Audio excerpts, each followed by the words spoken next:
Aloha nui. My name is Taylor, and I work here at Bishop Museum and under the Public Programs Division, and I just want to make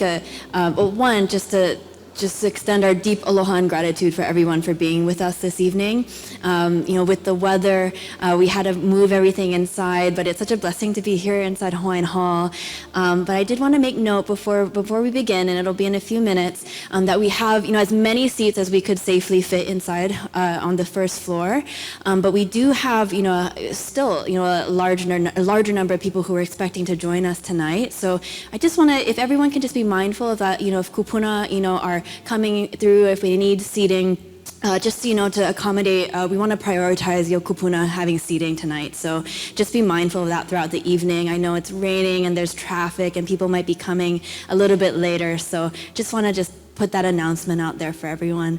But mahalo nui so much. We're going to be starting maybe in about another 5 minutes or so. So hang tight and we'll get started soon. But thank you so much. It's a true honor to be here with everybody here on this day. So that it means so much. So mahalo nui.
Mahalo.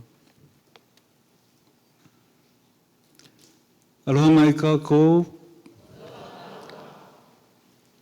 This is the 9th monthly program in our Nānā Kumu Series celebrating the 2025 release of the Mary Kawena Pukui silver dollar.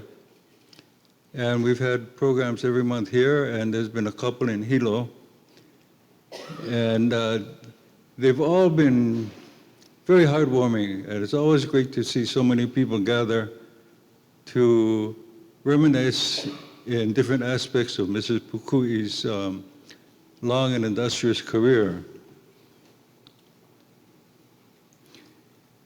My grandmother and I would walk the dog early in the morning before the sun came up, and sometimes we would walk up to up Birch Street to King Street, where Matty Lamb's studio was, and I would sit there with my grandmother while the two ladies would talk about the songs they were writing. And I think as long as there's Hawaiian music anywhere in the world, those songs will be played by Hawaiian musicians. Those are classic songs. And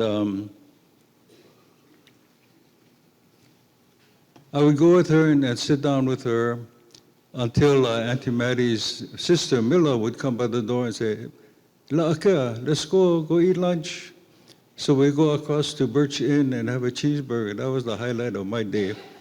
And then the old ladies could sit down and talk about what they were working on. Tonight's program is dedicated to hula. According to Kalakaua, hula is the language of the heart, therefore the heartbeat of the Hawaiian people. Whenever I was growing up, Grandma would tell me about how the people loved to dance. She said there was hula for everybody. She said even the pleasingly plump ones who were not too steady on their feet, she said, could always dance. There was a hula noho. They could do the motions. And she said the motions were to tell the story, to accompany the music or the mele or the oli, and to tell a story.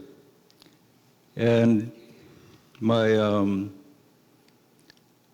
aunt, Namaka Bacon, would tell me that when they learned hula, she said the motions were so that a deaf man could understand the story. Just the motions alone, even if he couldn't hear the music, he could understand the story. I think nowadays, though, those things have changed with the whirling and twirling, and that same person might think somebody put an old funky mushroom in his salad or something. Because it's a lot different. Although it's very encouraging that a lot of the younger ones are learning to speak, so when they dance, they understand what they're dancing, and more people in the audience are picking it up too. So the beauty is in the poetry. The Hawaiian language has some beautiful, beautiful oli that, once you understand the words and the imagery, and you accompany that with the motions, it's no wonder Kalakaua said it's the heartbeat of the Hawaiian people. And Grandma would tell me when she was young, she said if there was a foreign minister amongst them, she said the people would all sit down nicely and quietly. And if there was a Hawaiian minister around them, they would do the same thing, sit down and be nice. But as soon as they started to leave, she said the people would all stand up and resume their dancing and have a great time dancing the hula, and watch them walk away, and so they could dance. And I think in Ka'u especially, a lot of the people maintained those same dances and chants that, in Honolulu they couldn't get away with that, but in the country you could. When I was growing up, my grandmother would teach me a lot of things, practical things you think a Hawaiian grandmother would teach you, the legends and the genealogy of the family and language and things. And she would also teach me things like, because we would go walking a lot, we would walk everywhere. She never drove, and we would catch the bus if we got tired. And she had hano, so sometimes we would catch the bus, go home. And she taught me that, a gentleman should walk on the outside when you're walking down the sidewalk. So I would always walk on the outside where we walked.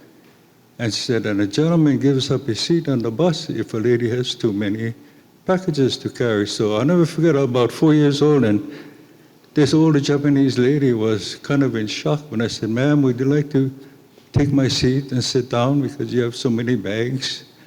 And she was just flabbergasted. She told my grandmother she'd never seen that before. But that was Grandma. She taught me a lot of things. And sometimes she'd be telling me a story, and she'd say, oh, okay, we have people coming over. So children are to be seen and not heard.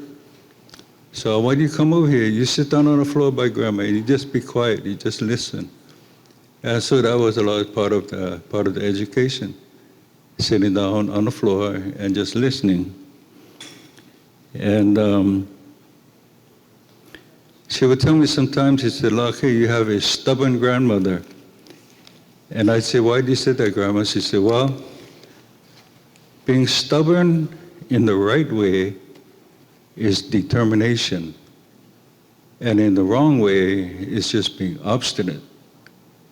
So she was determined to do her work against great odds. It wasn't all smooth sailing. She had a lot of opposition.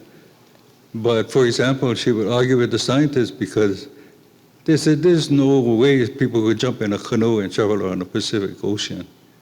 That was impossible. She said, no. The old chants, the old stories, they tell of the navigators and where they went. And they said, that's all made up stuff. Well, we know that it's not true now. But she would argue with the scientists when she knew they were wrong. And like she said, she was determined, and in her own stubborn way. Like Ka'u people have tendency to be stubborn. And so she would, in her own way, maintain her objectives. And so tonight we continue with the most important aspect of her life. And everybody here, and everybody knows, we have a lot of dancers here, that the motions are to enhance the poetry. The poetry is what counts. And the more we learn the language, the more we enjoy it. So I just want to thank my grandmother for being so stubborn, and for all of you to come and share with us. Thank you.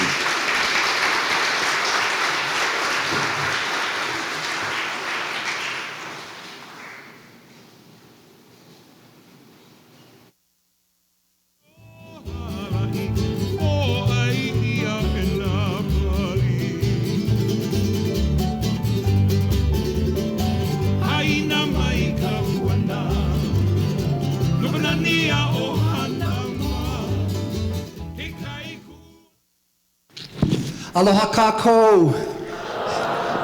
It's so nice to see so many people who came into the rain and the traffic. I was in traffic all day because I had an eye exam this morning in Kahala, and I said, oh no, I'm not going to make it in time.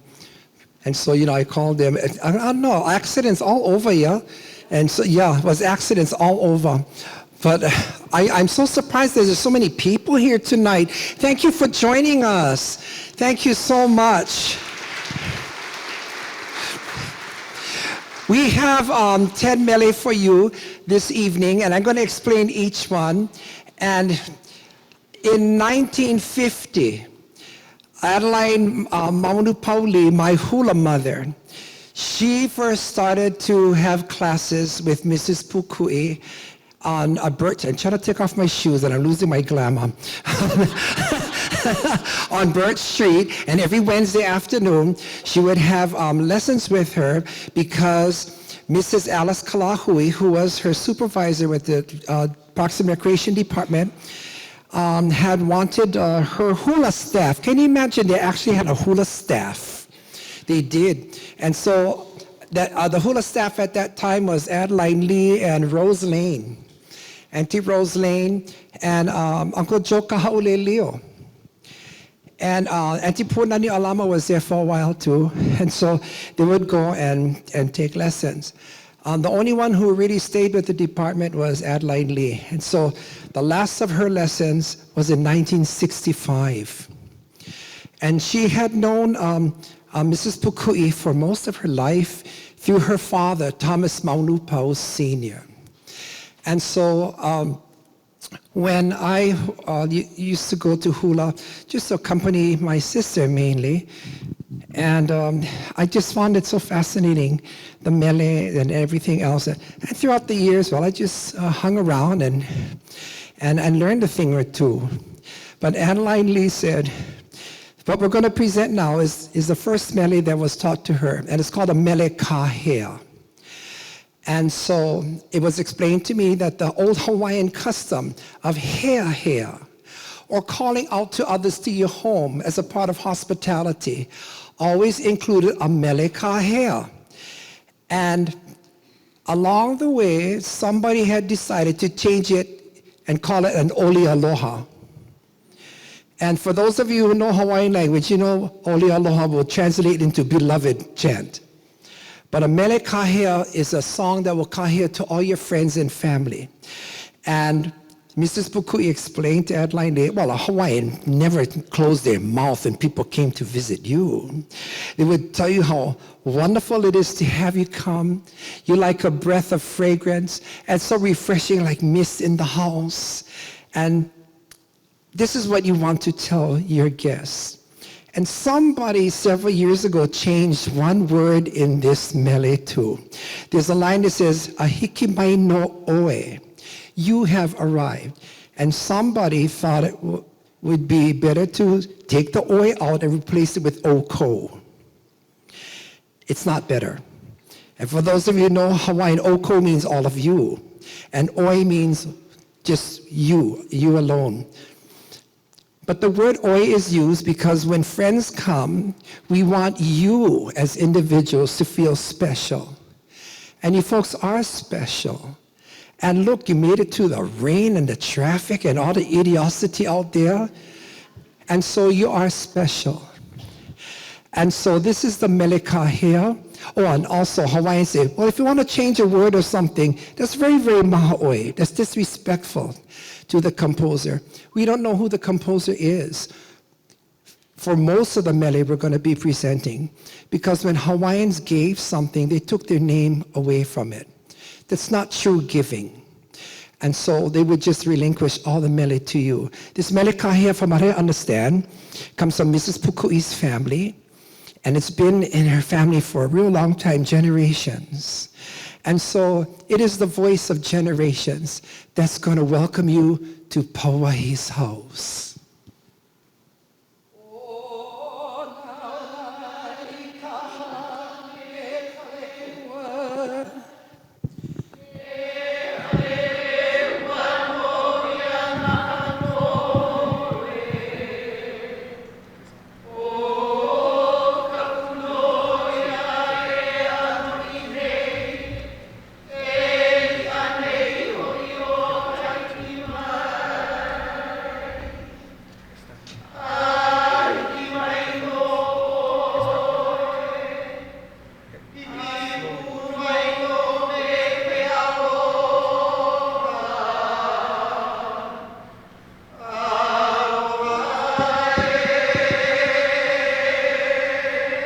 And with every formal hula program, we are going to do the hula kai, the entrance dance that compares the beauty of the dancers to the beauty of sunrise. Homakau-kau!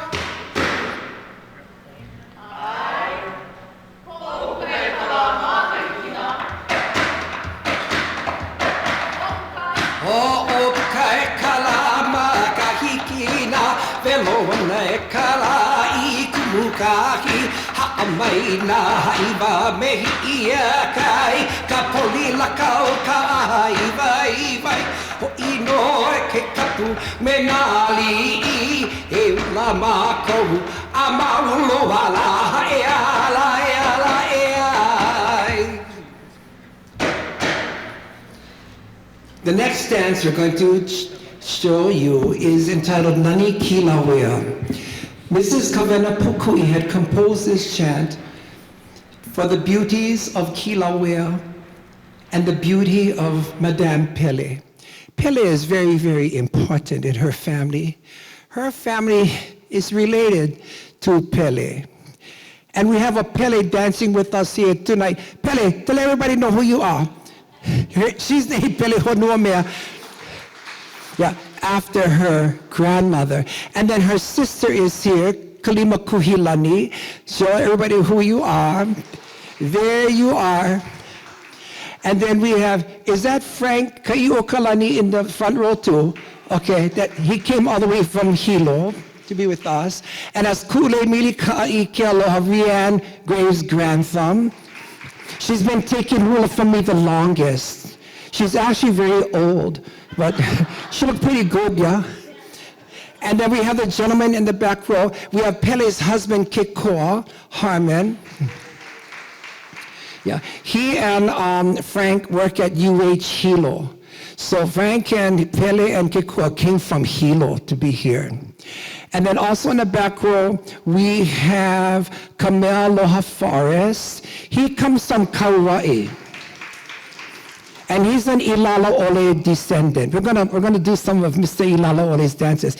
And in the back we have Kamahana Kealoha. He's the one with no more skirt.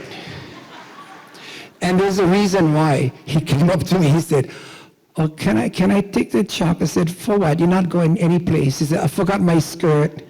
I said, "You know what? You're not gonna make it to Nanakuli and back." I said, "That's okay, you don't need a skirt." And it works. So that's who we are. We've been meeting for almost a year, I think, once a month. Oh, I'm sorry. Oh, and Kanoi. I never see, I Kekoa blocking, that's why. That's Kanoi Kadina right there. She just had a baby, and she's breastfeeding, and she comes hula. Well, we know our priorities, yeah? Yeah, and so this is who we are, and we've been meeting for about a month, once a month, and so Kamela would fly in from Kauai, and Frank and Billy and Kekoa would fly in from Hilo, and so we all get together to do these dances. Well, Nani Kilauea, getting back to our first hula, is for the goddess Pele, and it's very, very important that we honor her first before the rest of the program. The motions that you're going to see did not come from Mrs. Pukui, but it came from her daughter, Pele Pukui Suganuma. And I don't know if you folks know who Marguerite Ku'uipolani Duane was. I don't know, Poha, you might know who she was. You heard of her, yeah? She used to teach hula. Well, she was the head of the Dance Masters of America here in Hawaii. And they brought a convention here to learn different dances on the Pacific, Tahitian, Samoan, and Hawaiian. And so Pele Pukui had made the motions to this hula, and it was shared with the Dance Masters of America.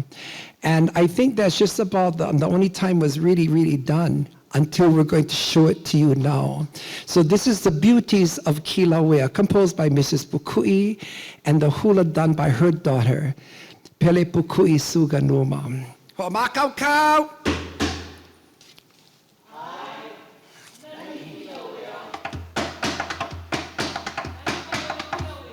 Nani vale o Kilauea, ʻike ahia ka wahine.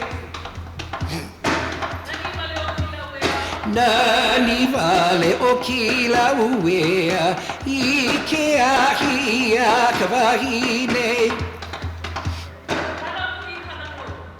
Kana ku'i kana kolo, I ka mole o ka honuai. Kana ku'i kana kolo, I ka mole o ka honuai. Oho a ka mai ke ahi, I ka makai o ka opuai. Oho a ka mai ke ahi, I ka makai o ka opuai. Ho'ola pai ka wahine, ku piki piki o mai ka moanai. Ho'ola pai ka wahine, ku piki piki o mai ka moanai. Noho mai anai ka iu, I ka piko o ke kupahiwi. Noho mai anai ka iu, I ka piko o ke kupahiwi.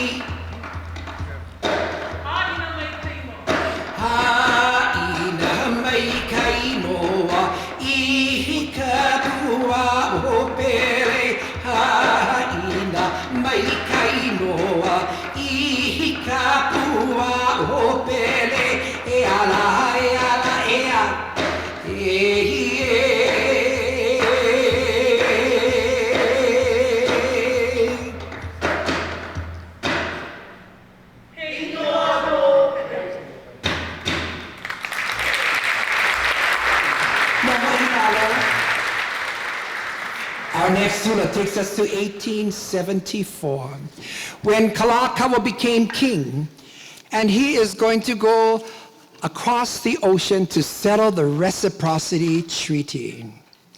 This hula is entitled Holowana o Kalakaua, or Kalakaua Sails Away. We're doing this hula because the movements you're going to see were actually created by Mrs. Pukui herself. Have you folks seen the movie Bird of Paradise? The 1952 version. Okay, the one that was done in the 30s, the original one, actually has Mrs. Pukui's husband in it, you know. Yeah, Kaloli'i Pukui. He's in the original. Now, in 1952, they wanted to do a remake. And so the one who was put in charge of the dances was Auntie Iolani Luahine. And if you see the movie, you're going to see her name misspelled in the credits. It says Iolani Lauhine. But Auntie Iolani went to see Mrs. Pukui. And she wanted to ask her about the ka'eke, because people were not really doing it. And so Mrs. Pukui had looked at her chants, and she has hundreds of them, and came across this one that she had learned the words and the leo to, but not the motions. And in this chant, it mentions the oheka eke. And so she thought it was fitting. And so the movements you're going to see are hers. Now, some of these dances here on this stage are actually using ka'eke from that movie. Yes, they're that old. No. The ka'eke were given to me by Leimomi E. Maldonado, who just passed away. And she said, "You wanted these ka'eke?" I said, "Of course I do." I said, "You don't want them?" She said, "Oh no, I don't have a use of them in the storage and all this kind of stuff." Yeah. I said, "Where you got this from?" She said, "Oh, Danny Kaleikini." And I went, "Danny Kaleikini, where you got it?" She goes, "I don't know, but these were the ka'eke used in the movie Bird of Paradise."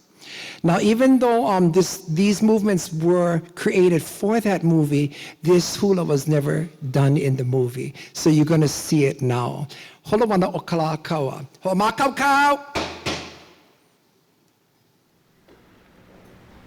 I, Holowana o Kalakaua. Pa.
It was lovely.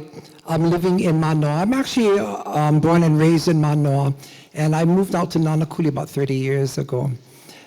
And it was lovely living in Manoa because Auntie Pat and Mrs. Pukui, their house is only 2 streets away from me.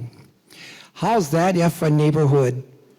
And I used to love I didn't know Mrs. Pukui really well, and I was very young. But Auntie Pat, I just loved her so very much. And every so often we talk about different things. And one of the things we talked about is the next hula that we're going to show you is a hula noho uli uli, and it was called emalani, but now we usually, or sometimes it's called nani vale ku'u ike ana, or sometimes kalalea. And Adeline Lee knew it as kalalea. And Auntie Pat said that this was a hula that they all had learned from Mr. Ilala Ole. And she said, Ilala Ole, she said, we called him Uncle E. She said, he was uncle on one side of the family, but he was a cousin on another side of the family. And if you are from here, you would understand that. Yeah. But Mr. Ilala Ole was born in 1874 in Kanane at the border of Puna and Ka'u. And when Queen Emma and that family would go through the district, they would always stop by and visit the Ilala Oles. Because the Ilala Ole's full name was Ilala Ole o Kamehameha. Joseph Ilala Ole was a great, great, great, great, great grandson of a great ali'i, the last ali'i of Hawaii Island, Alapainui. And so he knew plenty dances and chants from Queen Emma's family, the Kamehamehas. So whatever we have really that's connected to the Kamehameha family in chants is largely, we can trace it back to Ilala Ole. And this hula, I think, is his crowning genius of hula choreographies, because there is a motif that goes with it. The movements repeat, but it actually coincides with the words. It's so fabulous. Ilala Ole loved Queen Emma. There was a chair in their house. Anybody came to that chair or tried to put their foot on it, they would scream, because that was Queen Emma's chair. The ali'i herself said, no, you don't even touch that chair unless you go and clean it. Yeah, get away from that chair. Go sit on the floor. You don't sit over there. So Queen Emma was his favorite ali'i. And Auntie Pat said, you know, we were supposed to take hula from here only for about 6 months. But she said when Kawena showed him the chants that she had for Queen Emma, because her grandmother was one of Queen Emma's court dancers, Mr. Ilala Ole went out of his mind. He kept them on for another year of hula. And so Kalalea is the crowning glory, I think, of his masterfulness in creating hula. Auntie Pat said they used to get silk ribbons, and then they would sew it in the middle of their uli uli. They said they did that in the country. I said, oh, okay, I live in the city. I'm not doing that. And so, so we don't. But we like, and Auntie Pat said, the style of chanting is called ma'oki-oki, in which it's not really smooth, but there's chops and breaks in the phrasing of the chanting. That's ma'oki-oki style chanting. And so we like to present to you a hula that comes from Kauai and Queen Emma's visit to that side of the island.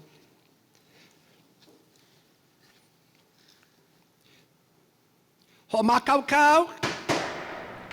I, many vale ike ana. Pa.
from Kauai, we go to the island of Maui.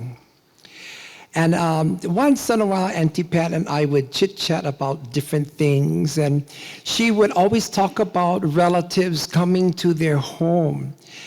And she said every time our relatives came, when she was a little girl especially, they would always do hula. That family was a chanting and dancing and singing family. This hula is a hula Kuhi lima, where you just use your hands to tell the story. And it's a very, very popular and famous one at one time. It was even set to a modern melody. This dance is entitled He Aloha no Ka'uiki. And Auntie Pat had shared this dance with me as she remembered it from a little girl. And Auntie Pat used to love the hula Kuhi lima. She told me, I asked her one time, what is like your favorite hula? Well, she had two favorites. One was hoi puna, and I asked her, how come hoi puna? And she told me, oh, it's short. And then the other one, I said, well, what is the other? She said, oh, I love puana kamakani. I said, oh, the leo isn't it pretty? She said, no, I like that hula because I got pretty hands. And so she loved He Aloha no Ka'uiki too. And we hope that you're going to like this hula too, as it was shared with her by her relatives. Ho'omakaukau.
We're going to get our pu'ili right now.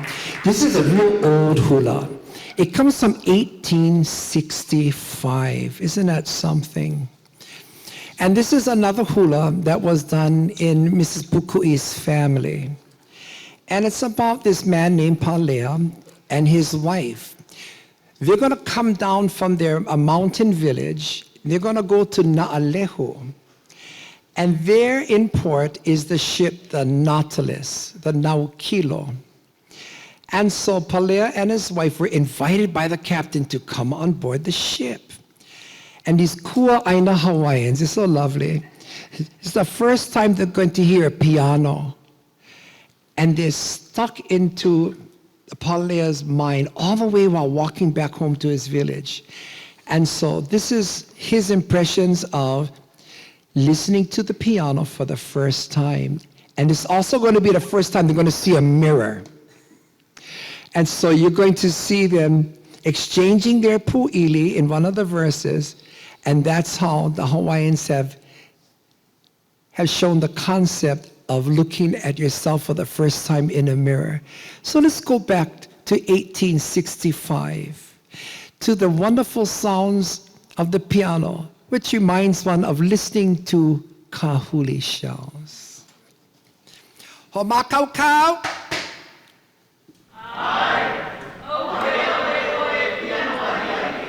Pa.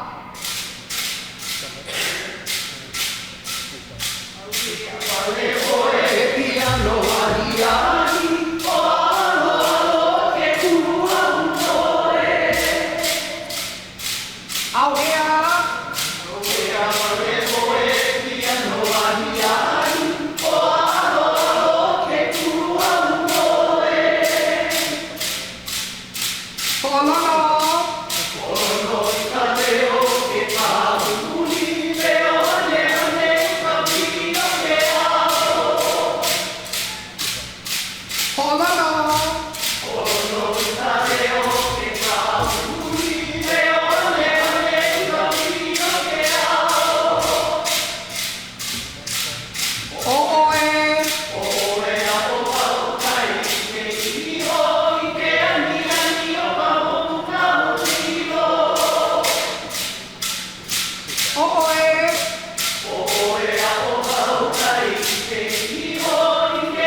That was a favorite of Adeline Lee's, Piano Ahiahi.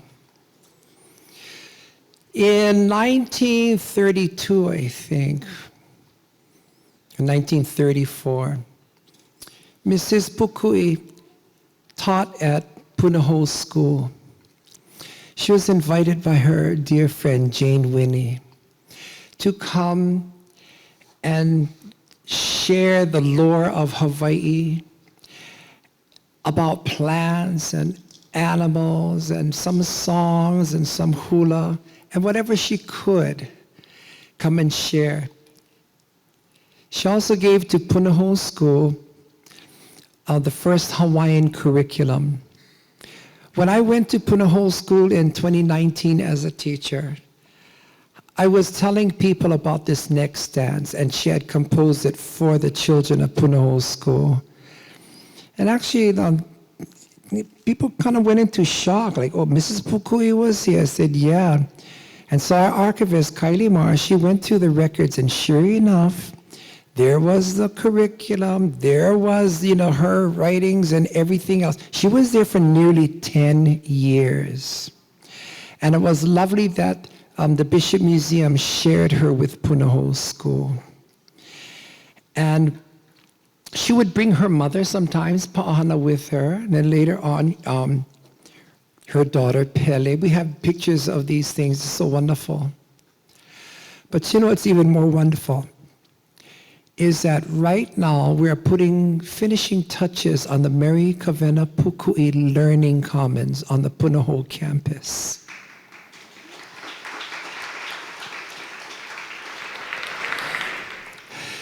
She had been such a great influence, and people are still kind of in shock, like Mrs. Pukui was there.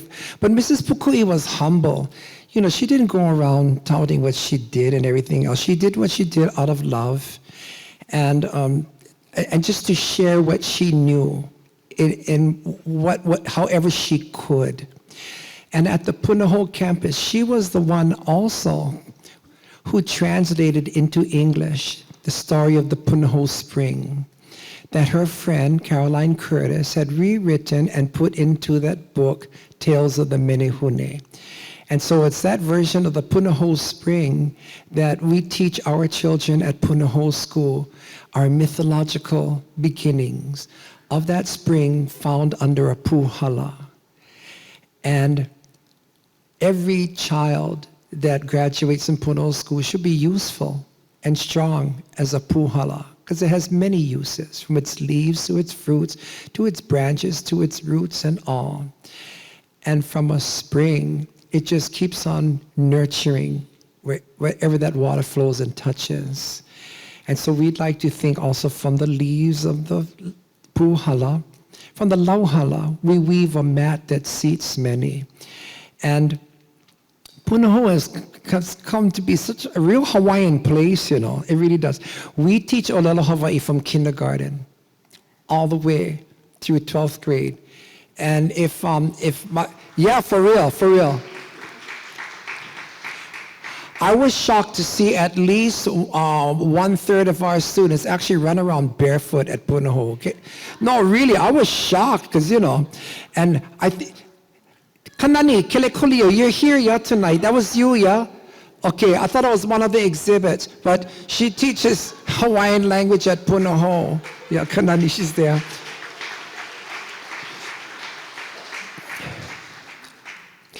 And it just thrills me to no end. And so next month in January, the Mary Kawena Pukui Learning Commons is going to be completed. And it will be open for students coming this summer. It's so exciting. We get a whole building named after her. And also here in Hawaiian Hall, we do have her on the 3rd floor, yeah, exhibits on Mrs. Pukui. Without her, we wouldn't know so much of what we know today. Not only the dictionary, but so many countless writings and sharings, like all of these hula. These are the movements and the leo that she had taught to Adeline Lee. I think maybe around 1960. And it's so interesting to hear so many different variations of the chant being done today, and people doing it standing with their hands and whatever. But these are the motions that Mrs. Pukui had taught to her student Adeline Lee. And we like to share with you at this time the beauties of the world. And she could tell the whole story of the whole world in just 4 verses. Yeah, up, down, mauka and makai, and everything in between. Ho makau kau.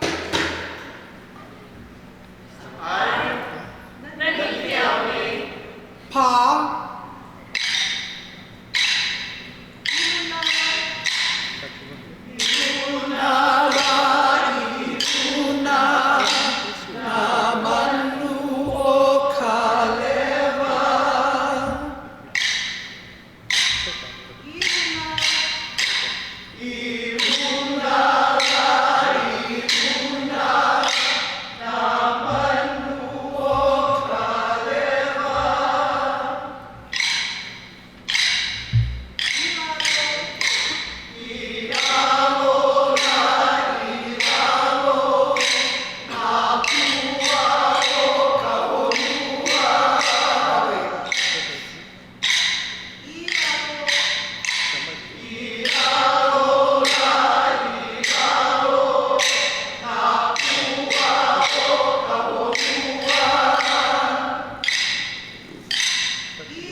One of my mentors in the hula was the fabulous Hoakale Kamau.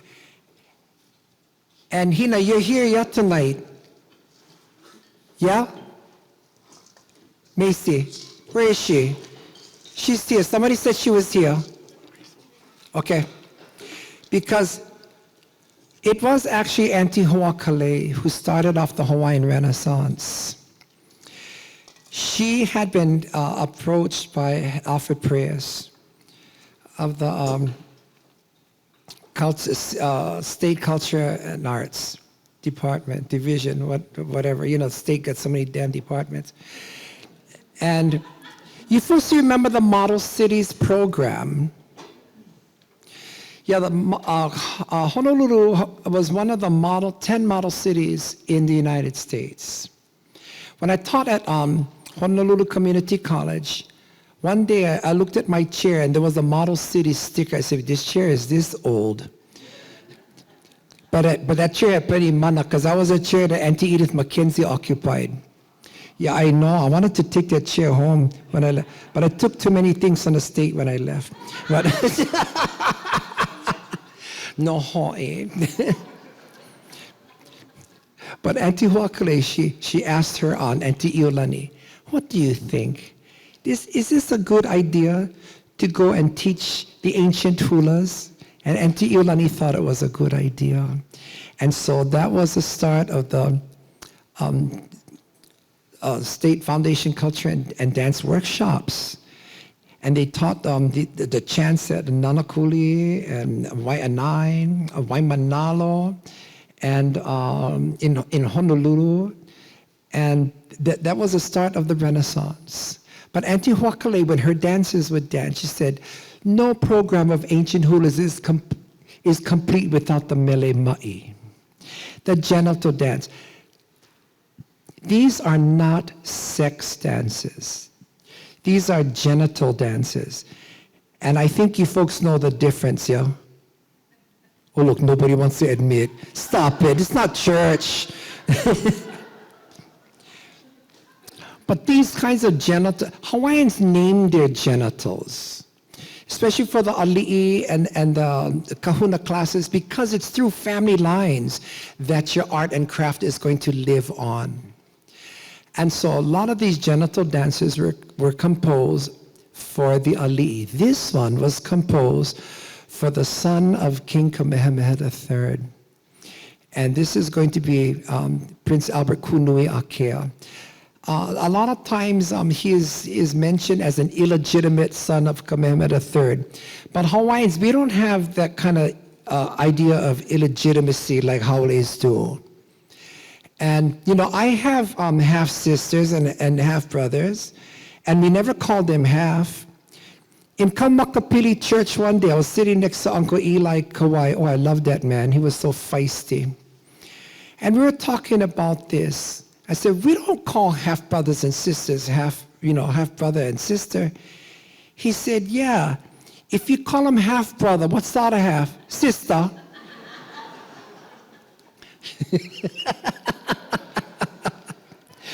But Hawaiians always acknowledge Prince Albert Kunui Akea as an ali'i. And this is a lovely dance because, thank goodness, the missionaries came and taught us the vowel sounds. And the fertile Hawaiian imagination goes, oh, I know what those sounds can be used for, a mele ma'i. And so that's what you're going to be hearing at the end of this dance. And so this dance is entitled Punana Kamanu, the bird's nest. And you go ahead, you think about that for a while. Some of you in the back might need more time. So here we go. And Auntie Pat said, well, you know, when I was reviewing this dance to Auntie Pat, she said, well, the mele ma'i is important because in hula, everything is life. We don't like to talk about death and sickness and all these things in the hula. So we want to leave a hula program with life, and this is it. Homakau-kau.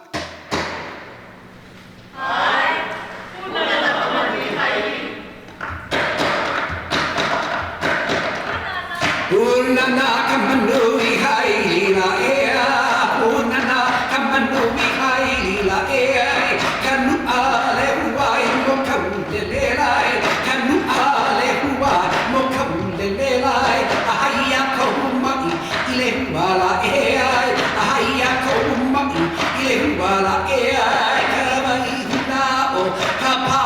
olai, ka wahihina o ka paha o olai, he mai, o kai ku, o kai ku, holale, oi holale koia ku, oi holale koia ku, oi holale koia ku. Aoi holale koia ku. Aoi holale koia ku.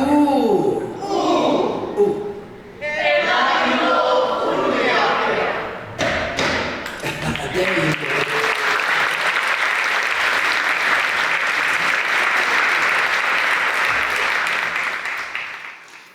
We're going to do a hula panina as we leave the stage. And Auntie Pat told me, you know, this chant was actually a mele, a string chant. Yeah, and there, you've also heard that. This is a hey expert over here. Yeah. Yeah, Maka, she's good at it. You're still doing it? You're giving classes? Oh, okay, then keep it to yourself. Well, it would have been lovely to have seen the hey that accompanied this chant. But Auntie Pat said, oh yeah, you know, the Halau Hula started to do this as a hula panina, a closing dance. And it's a surfing chant for Queen Liliʻokalani. And you're going to see at the very end of the dance, she actually rises up on the surf. And so this is Hale Hale Ke Aloha I Ha'ikue. Towering is my love at Ha'iku, or also known as Keawe O'opa. Keawe the cripple. Makau.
For having us interrupt your day today. Mahalo, aloha. Aloha kako. Uvao Brandon Keoni Bunag. I'm one of the vice presidents here of public programs. And I've been asked to prepare some remarks as we continue our program. But first, mahalo nui to the Lei Hula Studio, led by Uncle Kimo Kiaolana. Mahalo nui ya oko for the presentation. Very beautiful.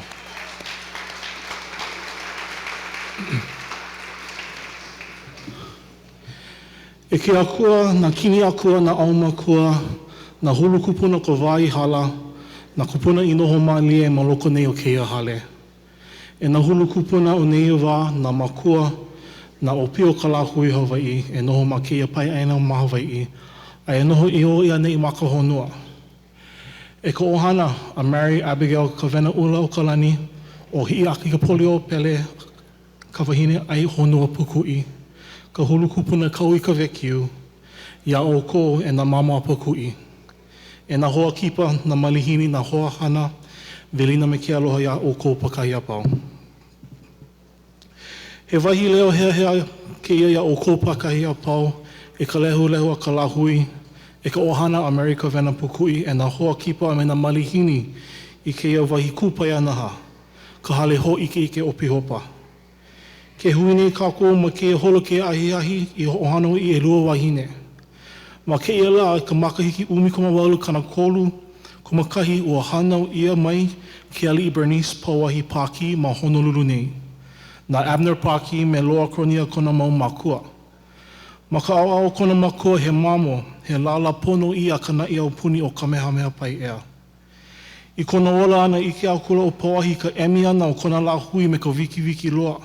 A me ka mai ana ko ʻōlelo Hawaiʻi, ka moʻomeheu Hawaiʻi, a me na kuʻuna kahiko.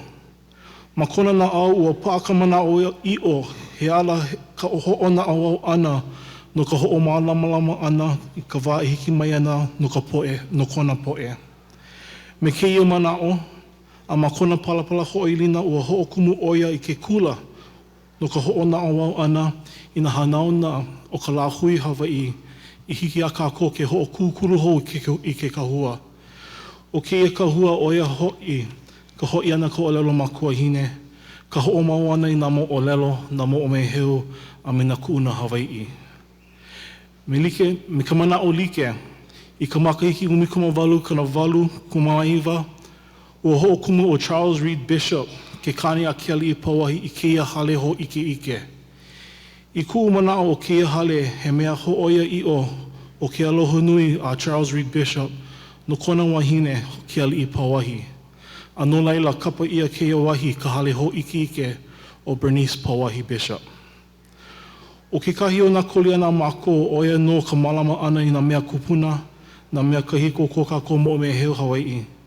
O waiho ia ke mau mea makamai i hiki a mākou ke malama. A o ka mea nui e malama no na hanauna e hiki mai ana i hiki a lākou ke hoʻopili me nā mea ka waihala. A o ke kahi manaʻo pū e hoʻohana i nā mea koihana kahiko a e hoʻokumu i nā ʻike hou loa a loa a ka haina no nā hoʻano. Ua maopopo lea ko mākou kupuna a o ʻike ia ma loko nei. Me nā mea like ole i malama ia keia wahi. O ke kulena mākou e imi i ka ʻike na auau i waiho ia no mākou. Ano laila, no mākou ke ea na polokalamu kai Aulu, o ia e malama i na papahana like ole i mea e hoʻoma ike na ʻike o ka waihona like ole i malama ia ma keia wahi. I keia makahiki o ku mākou me ka haʻaheo, a me ka haʻahaʻa no ka hana pū ana me ka aha Mary Kawena Pukui Preservation Society. No ka hoʻike ana he mau polokalamu i mea e hoʻomanaʻo a hoʻohanohano kekahi wahine i hoʻoheno ia ma keia hale ho ike a apuni ka pai aina. O e no Mary Kawena Pukui. I keia makahiki ua malama ia he mau polokalamu i hoʻike i na hana nui loa a Mary Kawena Pukui i hana ia i kona manawa ma keia hale ho ike. Kekahi o nā polokalamu i hoʻike ia o e o Nānā i ke kumu. Ma keia polokalamu i hoʻomaki kekahi makahiki holokoa e hoʻohanohano iaia. Ke kahuli leolea o ka nahele ua wehe na haku mele like ole e like me Cy Bridges, Puakea Nogameyer, Hailama Farden, Manu Boyd, and Ken Makuakane. I ka lako no ana I ulua e makahana a Mary Kawena Pukui. He ola I ka leo kahea a ma keia polokalamu o ka ana mai nā mea oli o Dr. Kalena Silva, nā Keliʻi Ruth, a me Marcus Hanalei Marzan, I ko lako manaʻo I pili ka hapai leo oli, a ka hoʻomau ana I ka oli I malama ia a e Mary Kawena Pukui. A o ke kai polamu ia e oia hoi o kahi nola au lapa au o ka mihi. Na ana ke Lynette Kahikili Palikinoan, a me Manulani Meyer I hapai na mana o pili ka poʻoponopono. A mo keia polokalamu o ike lihi kākou apo I ka waihona ike I hana ia e Mary Kawena Pukui ma kona manawa I hana ia neʻi. Ma muli o kona hana me ke aloha a Mary Kawena Pukui no ka Hawaiʻi ua malama ia nā moʻolelo, nā moʻomeheu, a me nā mea like ole o ko mākou hulu kupuna. O ka hoʻilina a Mary Kawena Pukui ua hoʻokiʻi I ka waihala a me ka wā e hiki mai ana. Ano laila, pehea kākou e hoʻomau ai I kona hoʻoilina. A mai kia waihi ka hale ho ike o Bernice Pauahi Bishop o ko mākou hana e hoʻomau e noke mau I nā moʻolelo a me nā moʻomeheu Hawaiʻi e like me ka Mary Kawena Pukui I hana ia ma kona manawa ia neʻi. He mea pono ka hoʻomau ana I ka malama ana I nā mea makamai I ka waihala. I hiki na hanauna e hiki mai ana e hoʻomau popo leʻa o wai ko lākou kupuna a pēa lākou e olai ma keia aina. Ano laila en hoa makamaki a koa koa ia nei ke ahiahi ke pani nei ka umana o pokole me ke kai manao a Mary Kawena Pukui I ʻōlelo ia. Mea mai o ia, hoʻokahi o kuʻu noi I ka poʻe, e mālama I ko lākou moʻolelo, ma kahi e mau ai. Nā moʻopuna aku ana, nā kualua, a makemake nā moʻopuna, e lohi I ko kākou leo. Hele pololei I ka hale no ki aliʻi, a haʻolohi I ka leo kupuna e kamaʻilio ana. No kākou ka hala aʻe, a makemake nā moʻopuna e lohi I ko leo, koʻu leo, e heli ka hale a Pauahi. Mahalo nui.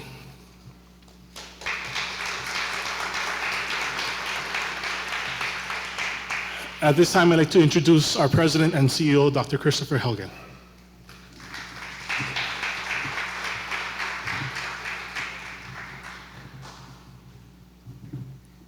Mahalo, Brandon, Keone, and mahalo to everyone for joining us this evening.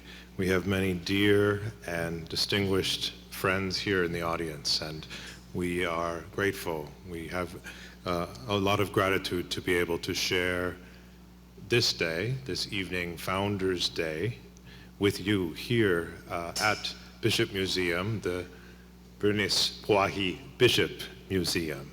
And we come here together tonight. All of us are here to celebrate two most extraordinary women, and we recognize them on this remarkable day.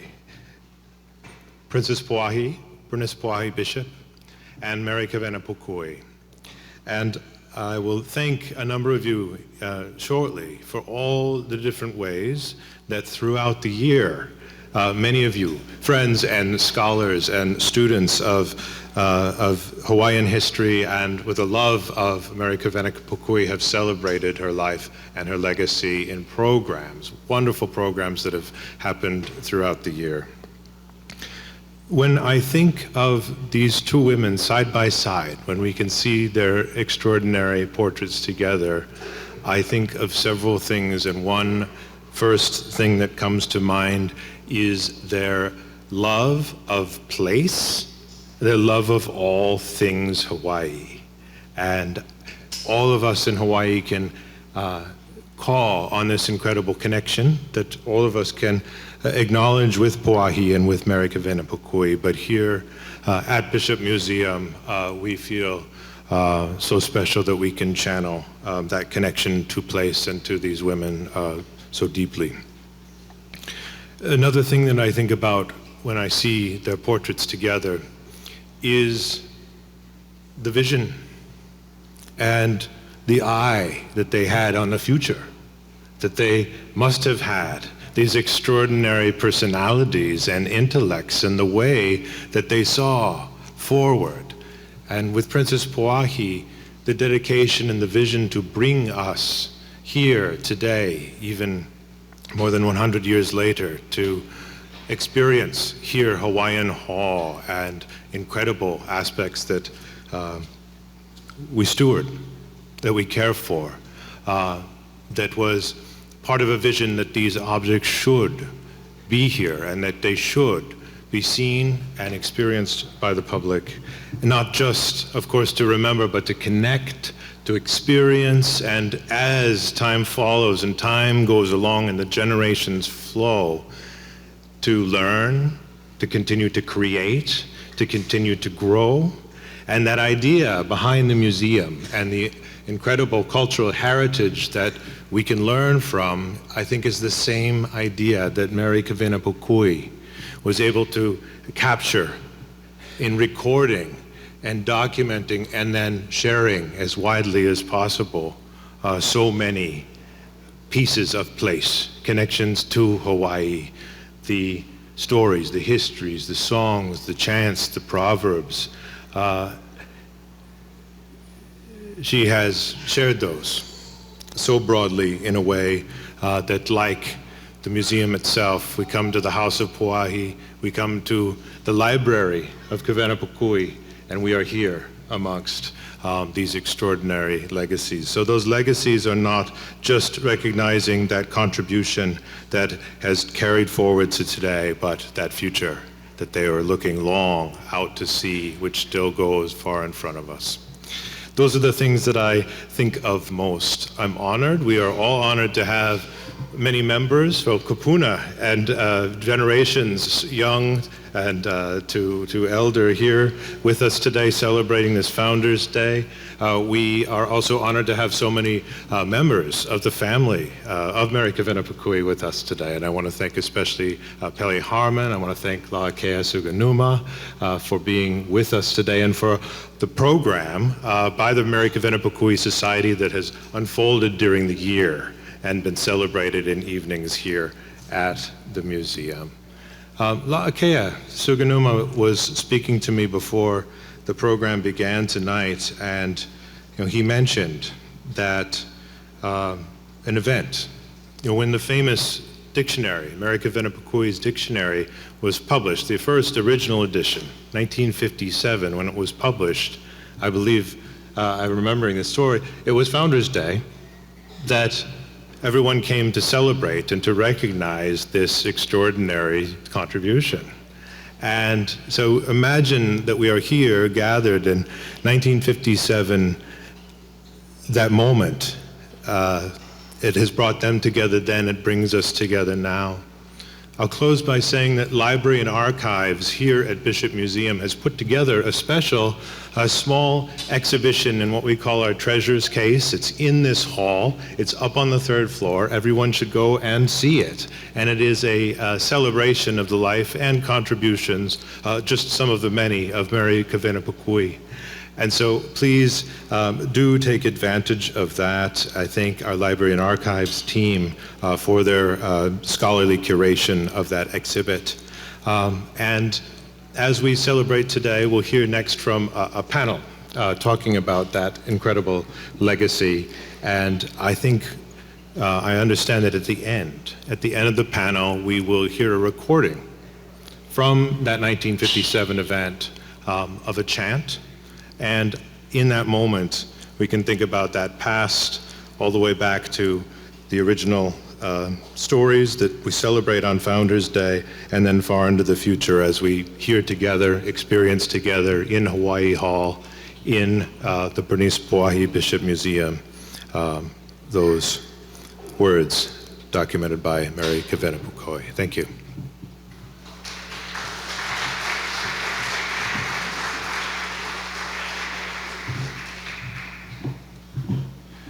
We also just want to take a brief moment to thank the entire board of the Mary Kawena Pukui Preservation Society, who has worked so closely with us this past year to put together this series of programs that honored the work and the legacy of Mary Kawena Pukui. In addition to the president, La'akea Suganuma and Pele Honua Harman, in addition, Kawena Bopri, Pamaiten, Pa'ahana Anakalea, Kalauahi Gibble, Kimo Alama Kiaolana, Kuhilani Southern, Leighton Manuel Suganuma, Hardy Spore, Cy Bridges, and Naomi Loesch.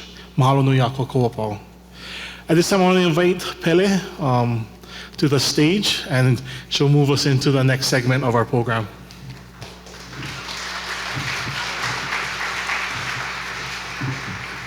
Oh, aloha nui kako, mahalo nui. Actually, I'm not the person who's going to be talking. I'm going to call up our team. So you saw that beautiful reel of highlights, and we've been doing these events from April, which is my great-grandmother's mahina lahanau, so it's her birthday month. And we started off in April, and we've been going. It's been a year. And so I'm going to call up the team. We've met every single week, sometimes multiple times a week, for the entirety of the year. And we actually started probably back in December of last year, just kind of talking through these things. And this is what was born out of all of that. So I'm pleased, pa'i lima for Taylor, Chang, Kahai, Suelka, and Pualani Steele. I'm gonna call up the gang. And we're gonna have a quick talk story about, this whole series and all the things that we've learned, and some of the wonderful hua the fruits of these labors that we can share with you and unveil tonight, although some people have already talked about it. But mahalo again for, I'm gonna also mahalo everybody, especially OEV TV, because they put together that wonderful reel of highlights. And I'm sure that was a very difficult thing to do, because originally when I contacted them, I said, oh, it'll be maybe an hour and a half, 2 hours, tops of something that we'll do monthly. And that turned into 3, 4, 5 hours of monthly things and a whole lot of beautiful, beautiful gatherings that very organically grew from this collaboration. And so I'm gonna grab the mic. Oh, I don't know if I can. Okay, wait. And have everybody introduce themselves. Oh, mahalo. Leave it to the pros. Okay, yeah, mahalo. Gonna leave it to the pros. Okay, so kalamai, ovau o Pele honua mea Harmon. I am I'm one of La'akea's daughters. There's a lot of us. And I'm also very blessed to be a part of the Mary Kawena Pukui Culture Preservation Society. Very blessed to be a mamo of Pukui as well. And so I want the team, this is the team, the dream team. But, this is, I think, just a testament to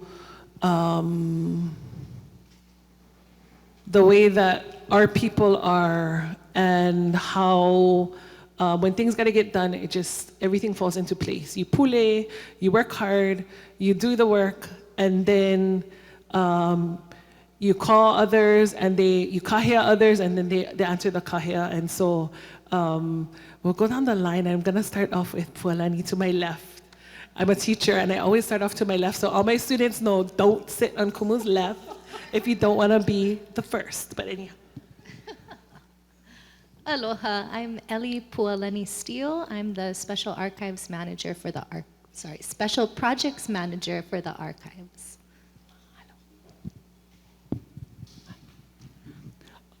Aloha mai kākou, o au no o Ryan Iwao, ka ʻōlelo sui o ka. I am a Community Engagement Specialist in the Public Programs Department. Aloha. My name is Taylor Chang, and I work in public programs and community engagement here at Bishop Museum under our leadership of Brandon Bunog. Okay, we need a paʻipaʻi lima for them, because this is really and there could easily be, and there always is, myriads of other people that are here with us, either in spirit or in behind the scenes kinds of work. The library and archives opened up, although they went through, it's been a year, yeah, Pualani. I mean, we have fire suppression and all kinds of things to take care of that place, and yet, on Saturdays when it was available, then they were so gracious to welcome me in there. It was covered with plastic and all kinds of things, but we made it work. And so it's been a wonderful, wonderful time. I wanted to so I said we started off in April. I saw ka'u mo'o, and this is gonna be my time to really mahalo the individuals. So if you have been to a Nānā ʻike kumu event prior to this one, hapai kalima inuna, raise your hand that you have come to one of them, hopefully. Okay, I know Kaylee Ruth came to all of them. He was also a presenter, so mahalo nui. The only one that I missed, but I watched it. I watched it several times after. Mahalo to OEV TV for documenting was the Haku Mele one. So in April we had our opening, and the panel members, I just want to call them out by name. I'm not sure, I didn't get to go around and see everybody who's here, but Sarah Kiahi, and Uncle Sai Bridges, Auntie Naomi Loesch, my dad, and Uncle Kahai Tapalinski. They sat on a panel and reminisced about my great-grandmother, how she was, just like how Dad kind of started tonight. And then we had Kapahula Hawaii, and so Ka'umo'o is here. he ohana and mahalo nui, and they did beautiful hulas. We had all the ahahuis that could come, and they gave, especially Mamakakaua and Royal Order Kamehameha. We even had a Native American group that came to give a ho'okupu. And so that was a beautiful opening, a very Hawaiian opening that went on for hours and hours and hours, of ho'okupu and lei and oli and mele and beautiful things in honor of my great-grandmother. In May, we did hakumele. And that was, okay, Hailama Fardin, and if I forget somebody, it's just him. Hailama Fardin, Manu Boyd, Kenneth Makua Kane, who was also ohana to us too, and Uncle Sai, and Puakea Nogomeyer as well, Pololi. And those are the hakumele that talked about, you know, the craft, their favorite pukui mele, maybe it's a Maddie Lamb collaboration, maybe it was somebody that, a mele that was done with the Fardin Ohana. And so anyhow, that was me. In June, we talked about mo'olelo and ethnography and also collecting our mo'olelo through interviews with kupuna. And so that was Larry Kimura, who flew up, Uncle Kipam Mali, and Auntie Onauna Mali, who was ohana to us as well. And then DeSoto Brown from here. And so he talked about, you know, just the wealth of knowledge that exists in the archives and the Pukui collection here as well. And then we went to Oli, and I see Keli'i Ruth here. E ku oi iluna ke ʻōlelo. E oia ma'anei ai mahalo pa'ipa'i lima. And he was also, he was the end, at the end of the highlight reel. And he presented along with Dr. Kalena Silva and Marquez Hanalei Marzan as well about the art of chanting. You know, Puna was not a chanter. She wouldn't, like Dad said, she had Hano. She had a very, very high voice. And so, but she knew how to teach people like Uncle Ka'upena Wong and to chant and what she wanted to hear from them, and also sent them to the people who could nurture that kind of skill in Grandma Pele and Uncle Pena. Okay, then we went to Oli. What month are we in now, guys? May, June, July. August, she was honored by the at the ʻōlelo Pa'a dinner. And so I want to mahalo the Bernice Pauahi Bishop Museum, the staff that put together that particular event. And there were speeches and hula by Kuhi, my sister Kuhi and her husband TC, their halau hula mele that were written by my great-grandmother. And then after August was September, and Uncle Napoka, as well as Noinoi Silva, Nania Armstrong Waso, and Iolani Kamoaha, they all talked about, they performed beautiful hula as well, and talked about all kinds of wonderful things, the nupepa, the audio pukui files as well. And then we went on to Ho'oponopono. And so that was Auntie Lynette Paglinowan, as well as Manu Meyer. And that was very well received as, and then after that we were in Novemapa, and we went to Ka'u. Well, we didn't go to Ka'u, we brought Ka'u here. And Uncle Kalani Mainaki, as well as Dad, and Aulani Moses, they talked about Ka'u.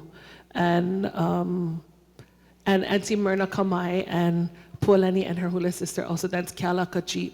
So we brought Ka'u here because that's her onehan now, and we have to honor that place as well. Okay, did I forget anybody, guys? I probably did. All the archives group who helped, Nathaniel, Laura, everybody, Leah, Lalo, everyone, so hoa, mahalo nui ya oko, no ke kokua, a me ka mea pu'uwai hamama ma kia mohana apau.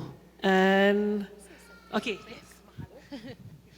On that note, you know, it's been such a joy in our space in the library and archives to get to engage with you and with your family and with this material with such specific intention.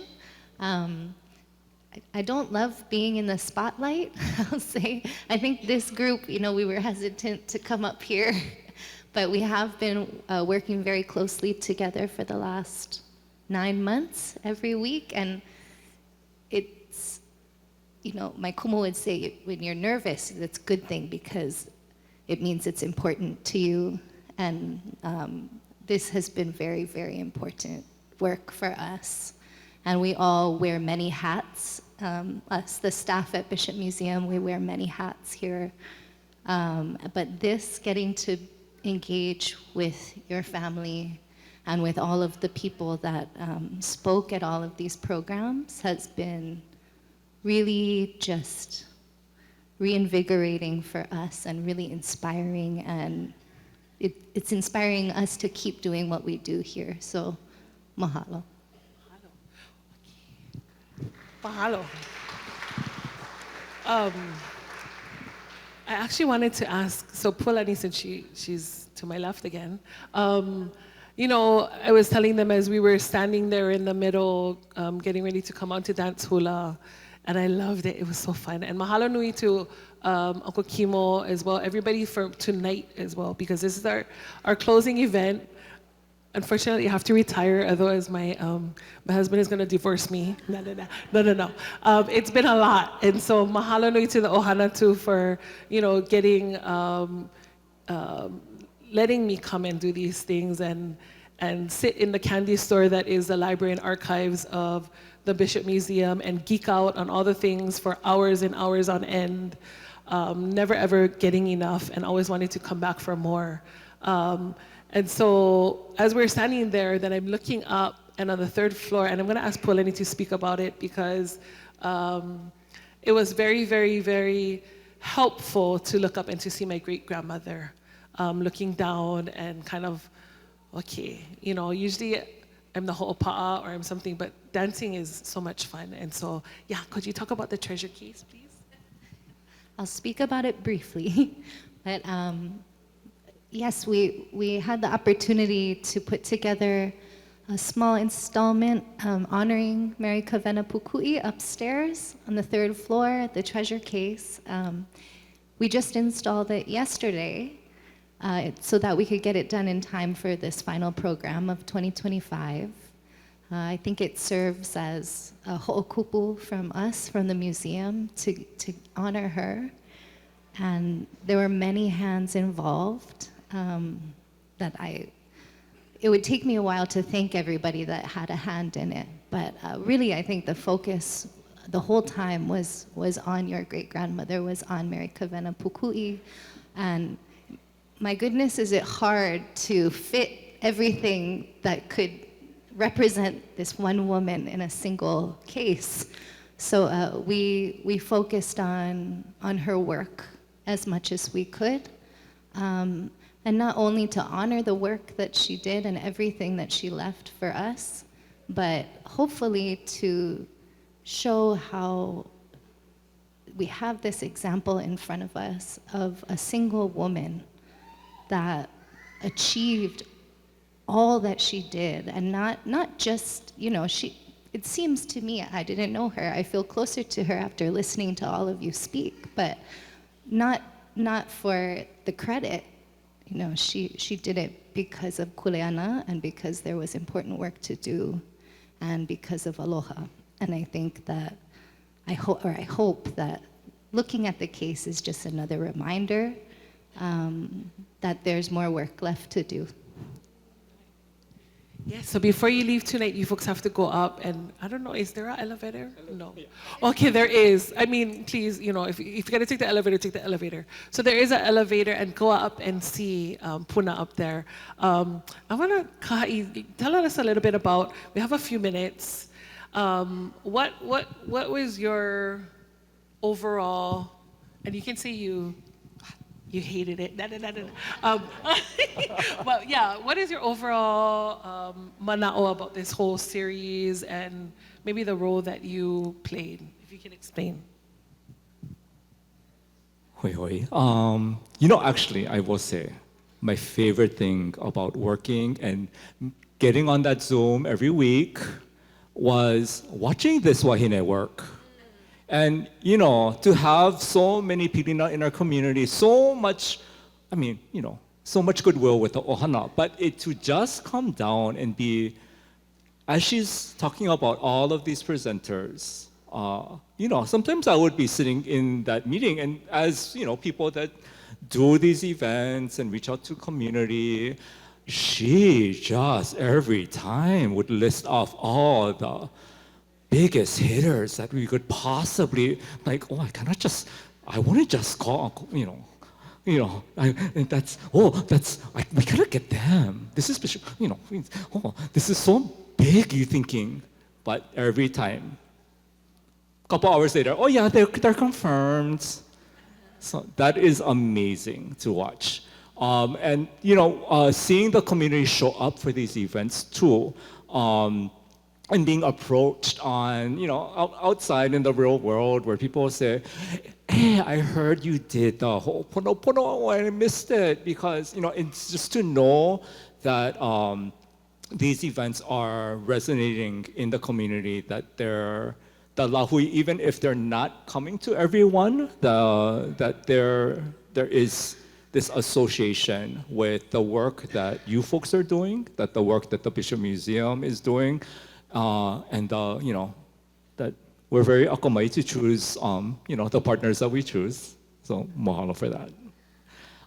One more thing, she said, we have a few minutes. I never filled the whole few minutes, but one more thing, just going off of what Pualani was saying, that treasure case, as important and as wonderful as it is, when we first talked about it, we were in a meeting with the board, and we just kind of were brainstorming of like other ways that we could ho'ohana Mrs. Pukui, and the idea for the treasure case was born from that conversation. But here's Kumu just saying, what, that little thing, that's not enough. And yeah, it's not, right? Because how do you fit everything, all the mo'olelo that we could tell into that space? We couldn't. We could offer up other spaces, and that is just a way for us to really recommit ourselves to that kuleana, to be very explicit about the way that we talk about those individuals in our history that resonate so strongly today. So, I think we're not pau. This is a culmination of this series. And, we want to malama our sister to not, to make her kane very happy too. This series, we've come to the end, but we will always be looking for other ways, yeah? And so engage more of you into that process, because that's also what we need to keep us accountable. Well. Okay, and then Taylor, you're gonna end our little vala'o session. Taylor, as you know, I didn't know who Taylor was when we first got on on Zoom. And actually, the funny thing is, just like Hawaiʻi, right? So Leah Caldera, who's the director of the archives, she's also my classmate from Kamehameha Schools. So, and so the US Mint had contacted her because they were having a hard time contacting our ohana, and anyhow, she sends me an email, then a text, and then all of these things start to fall into place. She said, hey, the US Mint wants to talk to you about something. They want to honor your great-grandmother. I said, okay, I'll take the meeting. Let's figure it out. And then it was just, It was a flurry of activity, going to congressional meetings, looking at drafts, all these things. But the most important thing to our ohana and to the Mary Kawena Pukui Culture Preservation Society was to have things here that were educational focused and for our community, because that's what she dedicated her whole entire life to. And it's very difficult to honor your kupuna if you don't walk in their path. And if you don't, somebody suggested at the US Mint, maybe we do a gala. I was like, I don't think we really do galas. But let's put on a series. Let's talk about things that we want our keiki to know, our kupuna to share their moʻolelo with us. Let's talk about, let's honor her in a way that honors her scholarship and her love for her people, and her love for our ʻōlelo and our hula and everything that makes us Hawaiian, because that is how we can truly honor her. And a coin is nice too, because that lives on into perpetuity. So Taylor, I'm gonna kind of put you on the spot. When I met Taylor, in conversation, she's like so low key. Oh yeah, I went to Punahou. Oh, you went to Punahou. What year did you grad? Because I'm an auntie like that. And she's like, 2008, right? 2007. Okay, so you're my cousin, Kaino Carlson's classmate. So of course we're finding connections. And then she drops like, I graduated from, a school, university. Where did you graduate from, Taylor? Because I'm so proud. Where did you graduate from, Taylor? She graduated from Yale. Or Yale. No, Yale. Yes. And she's a low-key filmmaker, all these other things. And so that's why it's so easy for her to kind of orchestrate all of these things. And she's so great at communication. So Taylor, what's next for us? Are we retiring the group, or are we No. Okay. Mahalo nui for that introduction. Gosh, I don't know how to. Just mahalo piha to everybody for being here, and to you, Pele, and to the whole ohana, and to the entire board for trusting us and working with us so deeply throughout the year. I just wholly agree and support what my colleagues just shared as well. And how lucky are we to be able to work with so many kumu and kupuna and pioneers from the lahui, and to be able to have so many of those programs here in Hawaiian Hall with the kupuna here. And Nānā ʻike kumu, we had so much of that in so many ways. And like Kahai was saying, and like Pualani was saying, this really is just an endless reminder and source of inspiration so that we can continue the work and challenge ourselves to constantly answer that question of what is our kuleana to continue this work and continue this legacy. And so, for our current generation and for our future generation, we can keep evolving, and so how lucky we are to be here at the museum at this time. Mahalo for saying yes. Little did you know on that first Zoom call what this would entail. So, mahalo nui, Ya'oko. We're gonna keep going. We have the Alumni Glee Club here, but also just to, the treasure case is up there. Please go and see it.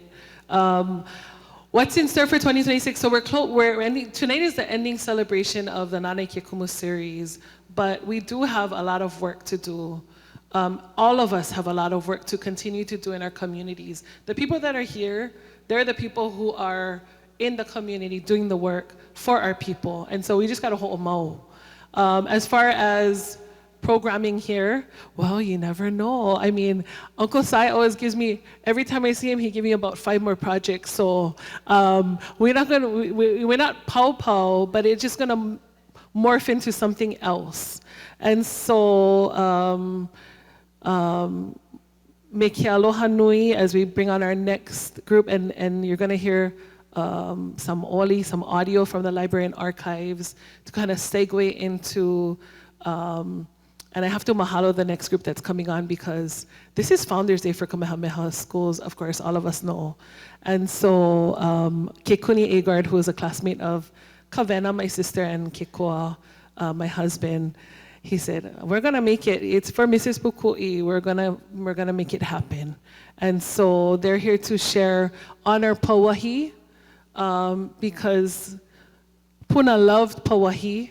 She loved all of her ali'i. There was something I read in the archives. She said, she would tell Auntie Dodi, don't disturb me because I'm gonna go take I'm gonna have time with my princess, with my queen. And when she was trying to do the translations of Queen Emma's letters, she would take it into her room and she said, this is my time to be with my queen. And so, and to work on these translations. And so, you know, be a good girl and let me be with my mo'i. And so we're gonna continue the celebration and mahalo ya oko. I told them we're gonna have oh wait, I can't say that. We're gonna have something. We're gonna have a drink after, but not tonight because I have to go back to Hilo first flight for graduation. But mekela, we're going to omau me. Come here. Mahalo ya oko. This is my ohana over here. Yeah, okay. Is there anything you want to say about the oli, the recording? Is there anything to share about the recording, maybe? We're going to play a recording from our library and archives that is of Miss Pukui and Pele's grandmother, you know, sharing an oli for the gathering and celebration that took place here on Founders Day upon the release of the Hawaiian Dictionary. So please enjoy. In 1955. As this is the birthday of Bernice Pauahi Bishop, my daughter Pele will chant a mele inoa for her, my beloved companion in the heavily pouring rain.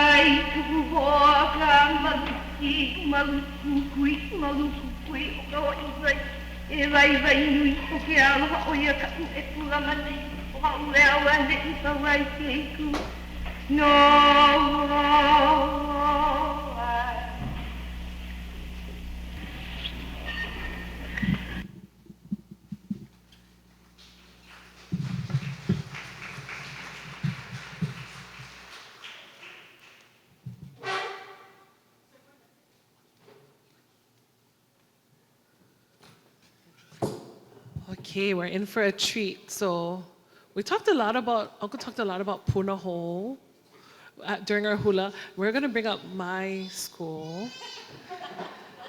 Right up the hill from here, Kamehameha Schools, our alumni glee club, the Kane, of course. Mahalo nui ya oko, kahele ana mai. Under the direction of, Thomas. Oh, okay, Thomas Chuck. Aloha, kalamai, aloha, mahalo nui. Okay.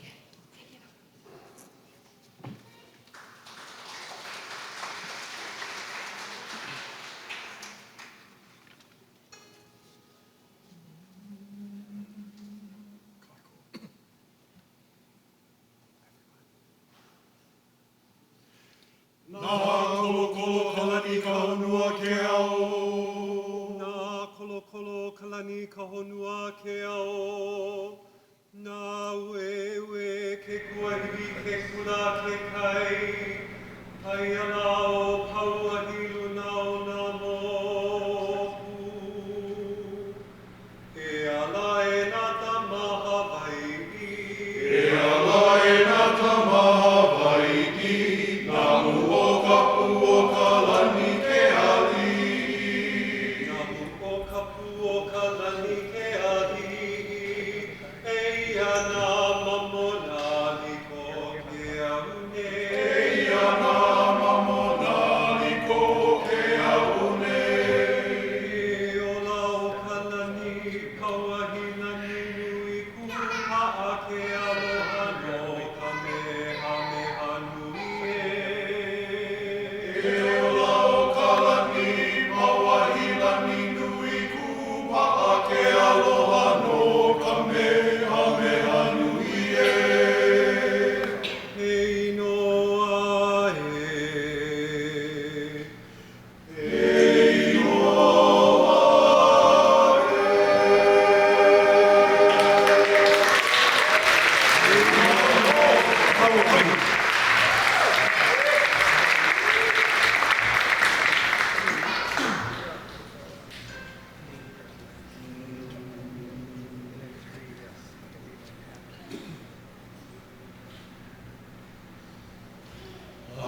ia I ka uka o ka iwi ula o ka mehamehana.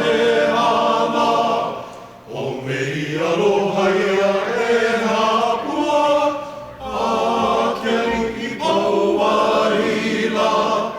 Nā kona aloha me kona iini, noa ka kimi Hawaiʻi la. Ke kunei me ka hapaleo o ka mehamehana.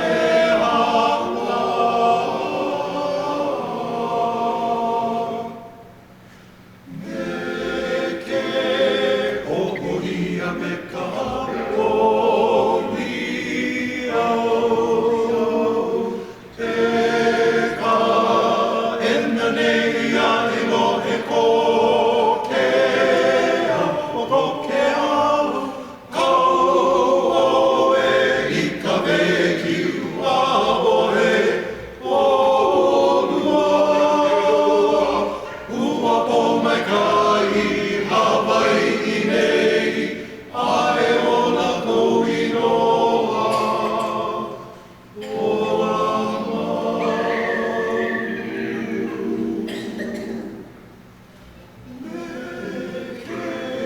hoʻoia me ka haʻolia e ka ena nei a I lohe ko ke au ke au kau o e I ka wekiu a o e o lua ua po mai kai Hawaiʻi nei a e ola kou inoa. I mua mehameha e alana kila o e pai o like mau e ola kou inoa ka wanei o ike a e oe a o he lua o e lawe lino ka hapaheo no ka mehameha e I mua ka mehameha e alana kila o nei mua pai o like mau e ola kou ino nei mua ka wanei o ike a e oe a o he lua o e lawe lino ka hapaheo no ka mehameha e lawe lino ka hapaheo no ka mehameha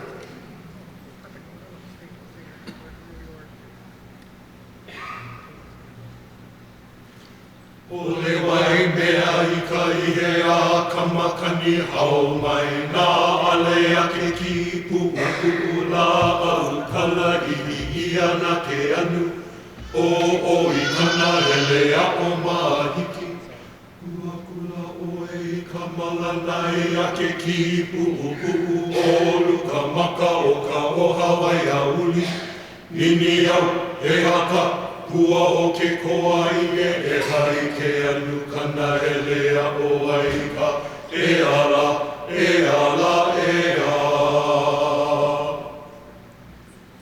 Hae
kahilo kini, o ilu ulu I ke oneo, hanakai.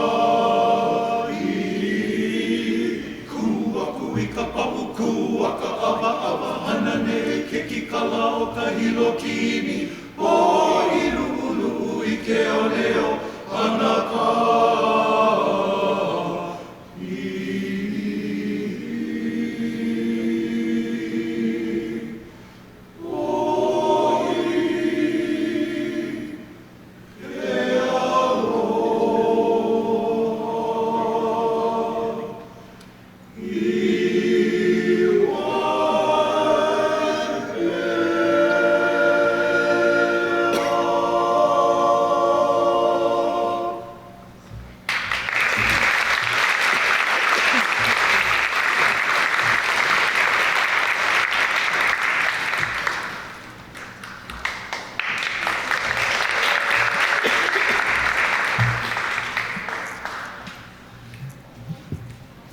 There's gonna be some group singing going on now. So if you guys missed Founders Day this morning, or you've been coming to all of Pele's presentations and haven't had a chance to contribute, now is your time. We're gonna do two very famous KS numbers, Hei Nono Pauahi and Pauahi o Kalani. The words will be up on the screen. If you are so compelled, please join us. You want to stand? If you guys, I heard there's some folks who sang in Glee Club and everything. If you little manawanas are out there, come on up, join us up here as we can go to honor Pauahi on her birthday. Oh, and it's also Thomas's birthday today too. Wow, you have the same birthday as Pauahi. It's kismet. I know. I mean, my key colors was going for that, you know, Hollywood Mia. So please, everybody, if you there's my nieces and nephews, they're current students, but this is Pauahi's birthday, and we cannot honor my great grandmother on this day without honoring our kamali'i wahine as well, our Aliʻi Bernice Pauahi Bishop. And so we sing together because that's what Hawaiians do, and we're on key, and we're, you know, it's beautiful. Okay. And we have the extra bonus of Bo Souza actually on piano for us. Usually it's the organ up at the chapel, but he'll run us through it with what he's got this evening.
There's no slide for the next one, but if you're a real Kumama Schools alumni, you just know this. And so you're gonna sing it. Okay, Kalamai, because it didn't make the slide, but they're gonna honor Kaidi, and we're all gonna lend our hand.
because it is mahalo, ipaitimaho, hallelujah.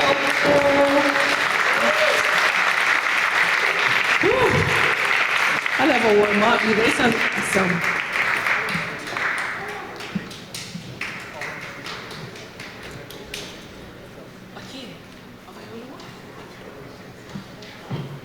Is this one working? Okay, okay. Without further ado, so mahalo nui for indulging. That was a high song. Hard to sing. Maybe if I had a little bit of whiskey before we started, that would have been even better. But anyhow, Can't have it all.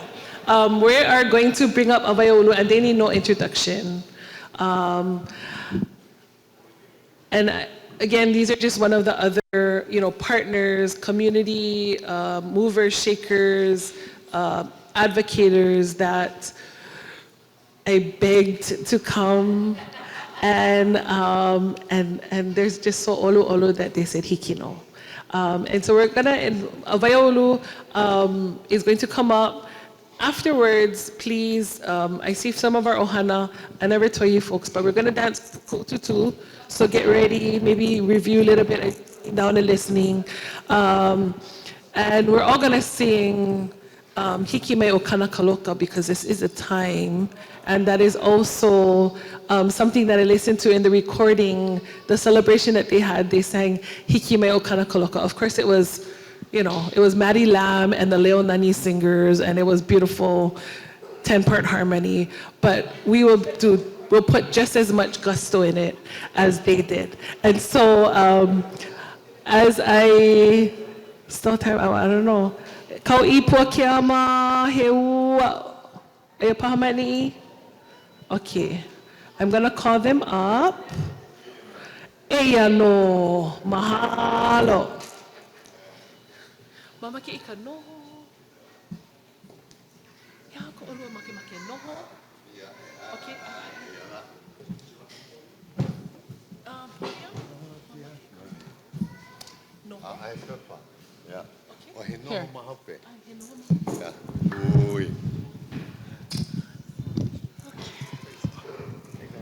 Here. Oh, that's so easier. Oh, mahalo. Welina ki aloha. Mahalo ka hiki anu mai. Yeah. Oa opua ke anogomaia. He ae o kau isai dudua. Me awe Aulu.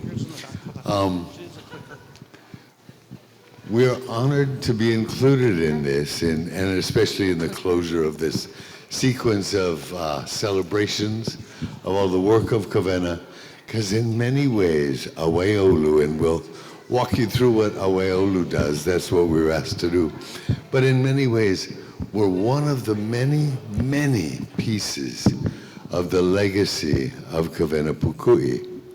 And so we're going to introduce Aulu. We're a quiet little piece off in the corner. We've been thumping along for about 22 years. We were founded in 2003 by myself and Dwayne Steele, who is the father of that beautiful young lady who put together the Pukui exhibit with her cohorts. And I'd have to say, are just products, worker bees, army ants in language revitalization for the most part. I was involved in hula and language, and moving on and doing stuff that was exciting. And we got to a place where we realized, and we want to talk about how we got there, there's this huge piece missing. And the work we were doing for language revitalization, mostly we were quietly publishing books and trying to make resources available. And Nakila came to me one day, well, after I did a dissertation about newspapers, and he read it overnight, and he came and he said, it's not about language, it's about knowledge. And he said 95% of Hawaiians today can't read the books we're printing, and 99% of Hawaii cannot, and they need the knowledge. So we have to translate this material. And I said, there's been no great translators since Kawena. And he said, well, you're a translator, you're not Kawena, but you can make translators. And that's how Aulu was born. And do we have, hopefully that's pictures of people. Is that people? Okay.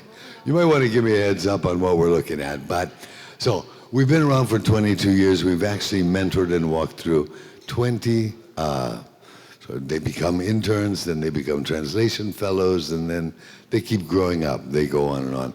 So we make resource people, and we make resources.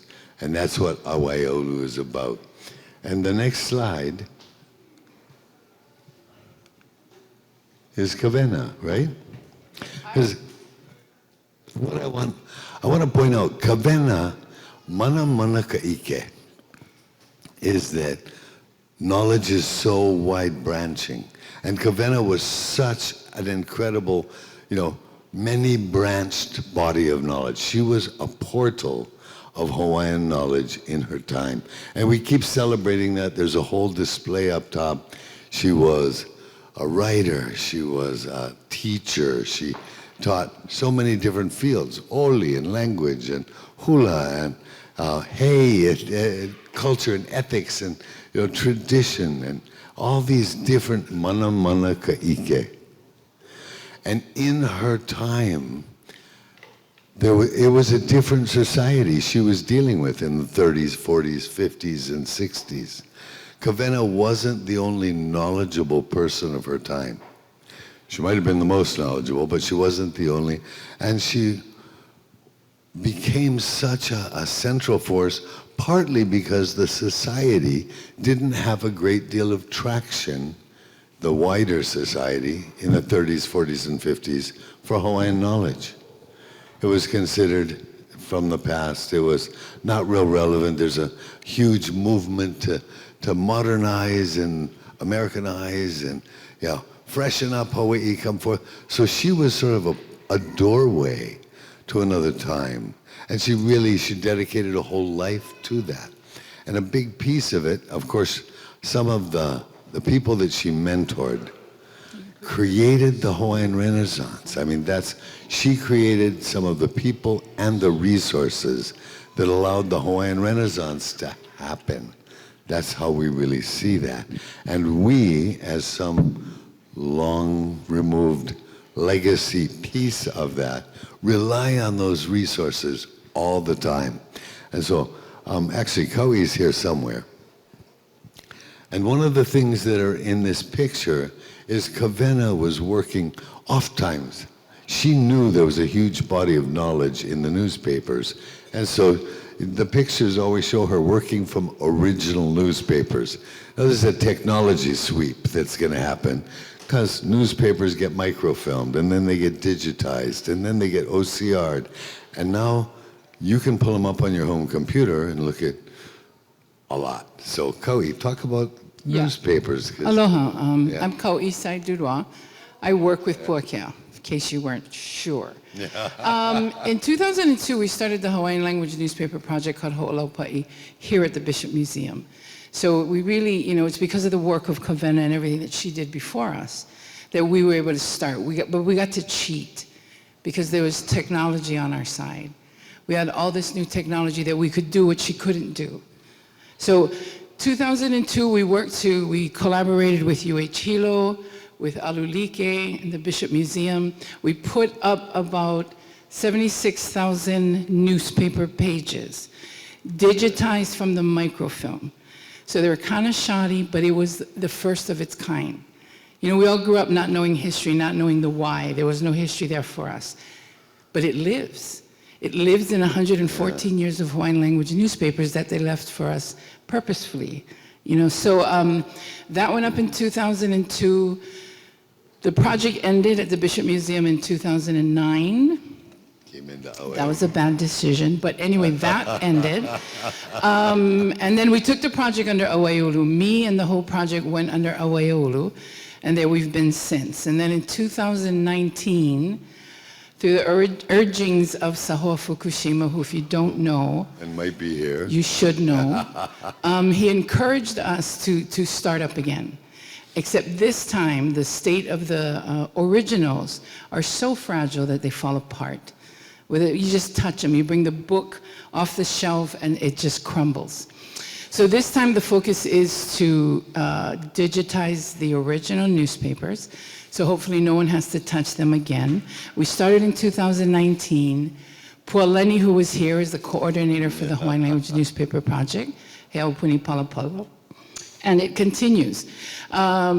One of the real exciting things because this is the most boring none work, honest to God. But it's exciting in that we just prepared 15,800 new pages to go up to Papakilo. So very soon you'll have a new Yeah, a new stash going up. Okay. It's a huge undertaking, and it's a huge body of knowledge.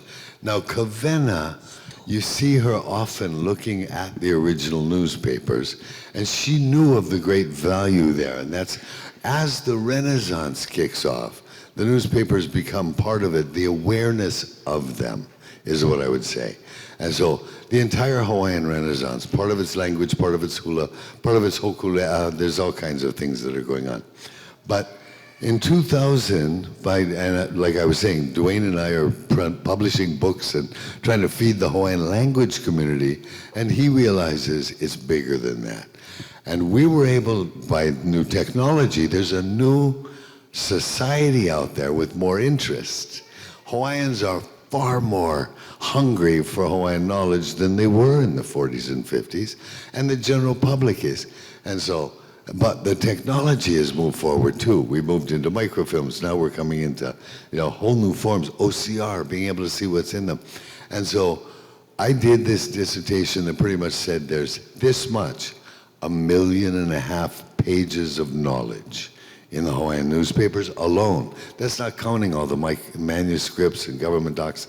And that's more than the rest of the Pacific put in print together. That's more in print by the little kingdom of Hawaii, and most of it's done in Kingdom Era, than all of the Native Americans together were created here. And that 3% of that came into English, most of it through the work of Kawena. Much of it through the work of Kawena and the Bishop Museum and the support that happened here. But 97% of it had not been looked at for 100 years. And that's the image that's on the screen, is we started to see a vision of Hawaii when it moved into an English language world and left all of that behind, was balancing on 3 legs of a 4-legged stool. And everything from government to business to society to the entire revitalization movements and all of the Renaissance was balancing on 3 legs of a 4-legged stool.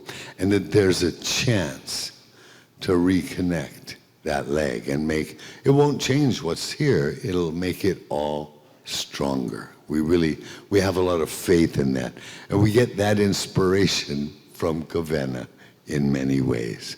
Because even though there wasn't enough interest in her time, she stayed dedicated right up to the end. She just stayed on task and inspired all of those around her, and that's what we aim for.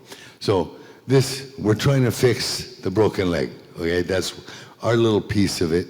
And so this is, we're allowed to do, we can do special projects. There should be something up there on projects that we do. Is that what's? Yes.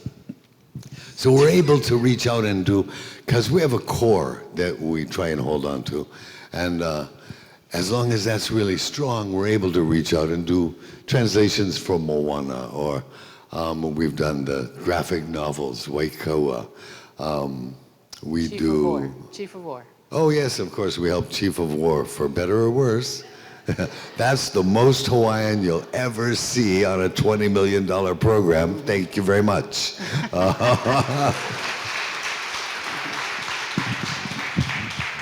We didn't write the script. We just translated it, okay?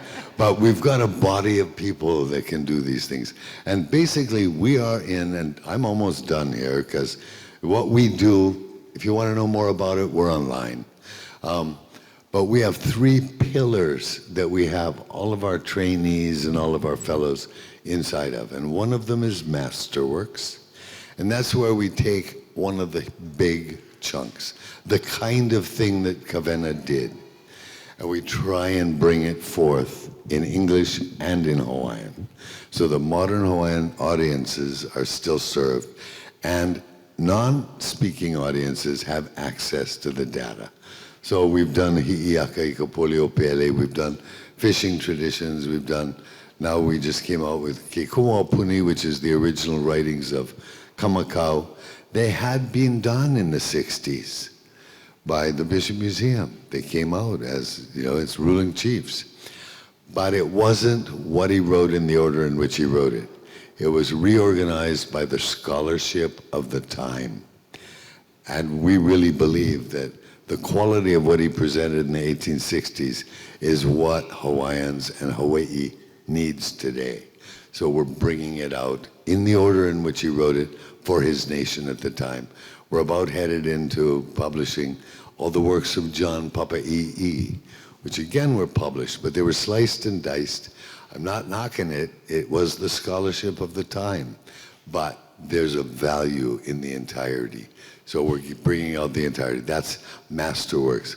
Mahuahua, we have a team that is given a topic and they dive into newspapers and manuscripts and they try and map what's out there on the topic of, and it can be water, it can be medicine, it can be sex, drugs, and rock and roll. It can be anything because this huge repository has lain untouched for a really long time.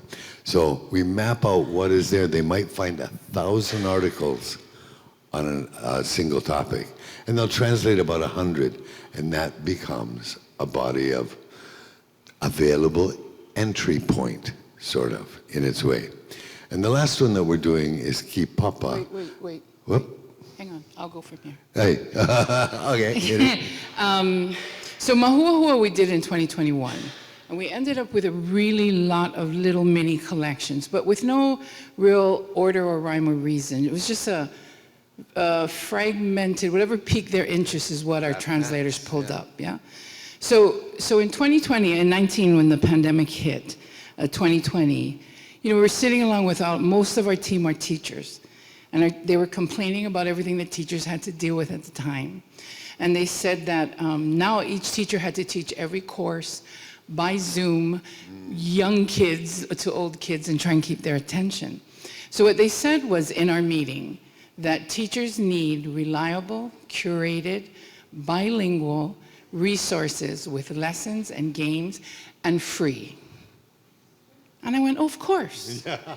We can do that. Yeah. So, it was the pandemic, so there was time, we had time. So we built this thing, we took the work of Mahuahua, which was kind of fragmented, we pull it into Kipapa, and then we curate it. We pull it back out, we organize it, we do a system, and we bring English and Hawaiian resources together.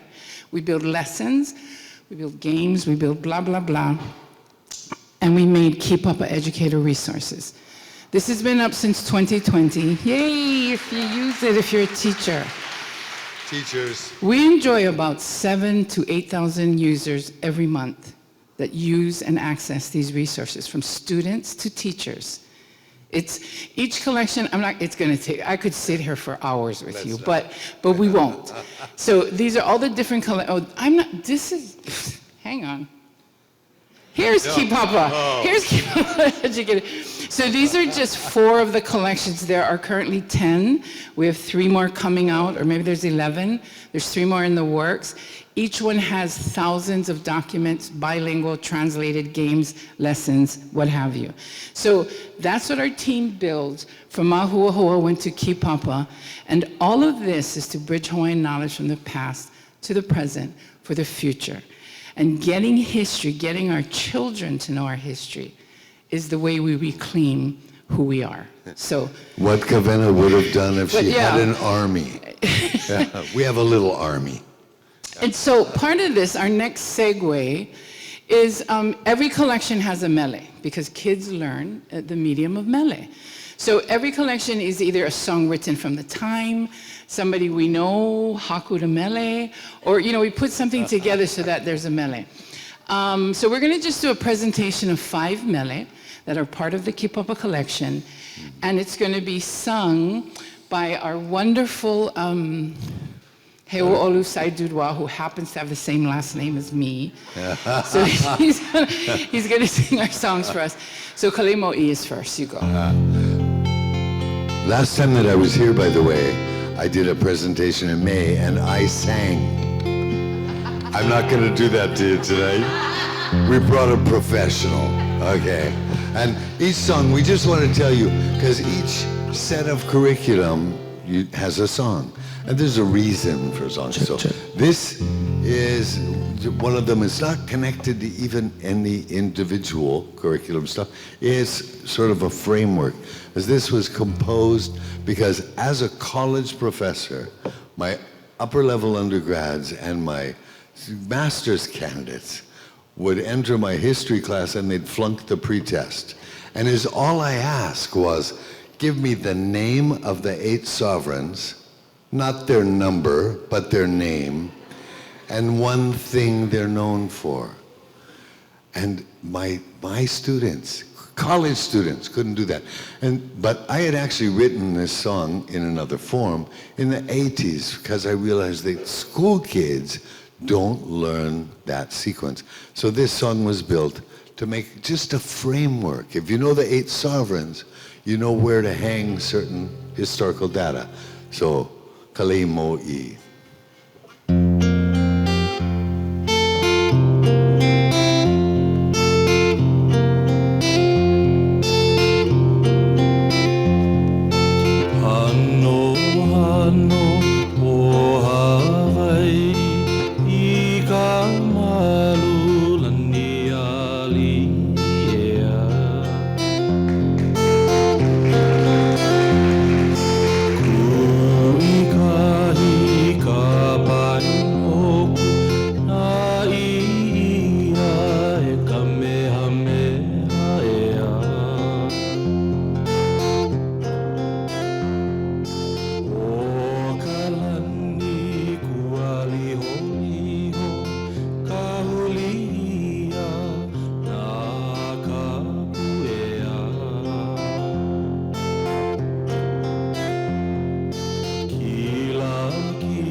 This song is recorded by Kavika Kahiapo, and that's what you see if you go to Kipapa.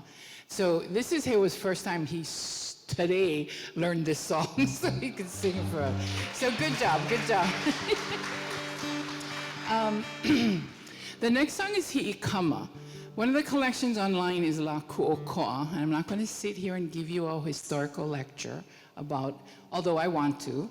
But there's a man you should all know. His name is Timoteo Ha'alilio. Part of the collection, we found a letter that Ha'alilio wrote to his mom after receiving her letter. He was away. He had been gone for nearly a year in London, seeking independence of Hawaii for his king on a mission. And the letter he writes to his mother is very touching. It's like he was so far from home, missing the islands, missing everything. But getting her letter made him feel her embrace, like he was once again in her embrace. So my son, my other son, I have 12 kids, so don't be surprised. My other son was taking a papa mele class from Calvin Lopes, and he had to write a song, a hakua mele. So he, because Timoteo Ha'alilio is my me, he wanted to make his mommy happy, so he wrote this song, Hi'ikama, about Timoteo. And at the time, his little brother, this one, was, I don't know, 14, 15, 13, dragged him into the Papa Valley class to sing the song for him. So this is Hi'ikama, written by my son, Kiawe Goodhue, and performed by Hewa. Mahalo.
kama, mahalo.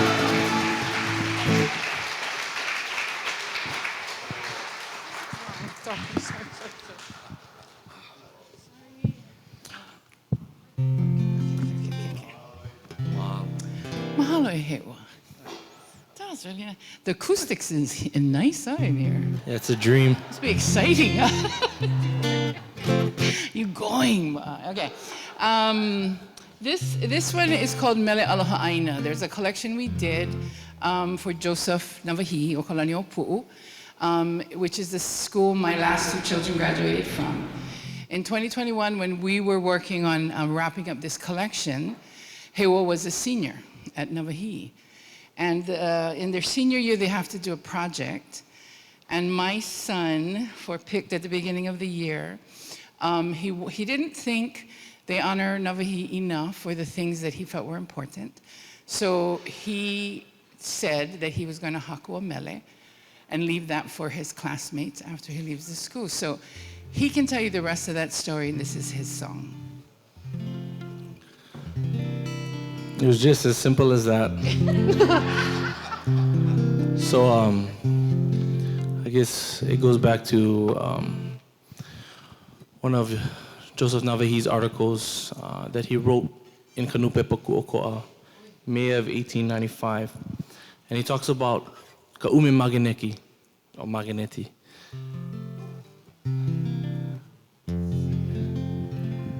And how that is what Aloha Aina is.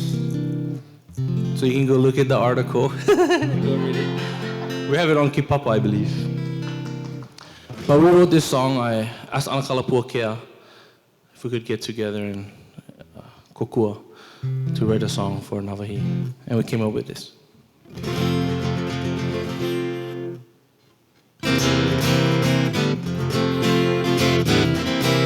E pua mohala kahina no opuna ka opuku kahi o ka paia ala mapu mapu haela ke ala o nauna apuni o ko Hawaiʻi pai aina apuni o ko Hawaiʻi pai aina Ilia pono mai la ilei papahi pa'apono I ke aho ke aloha alohi lohi mai la I ke ao malama lama leiha ahe o na makaaina leiha ahe o na makaaina he aha ho I ke aloha aina he makene ki ume I ka puwai no ka nohona ku o ka alana kila o kona aina hanau aloha o kona aina hanau aloha e pou hana ku paano ka hale ali'i he ko ono lili uololoku e kaka ʻōlelo no kanaka ma ke kahua o ke alohaina ma ke kahua o ke alohaina he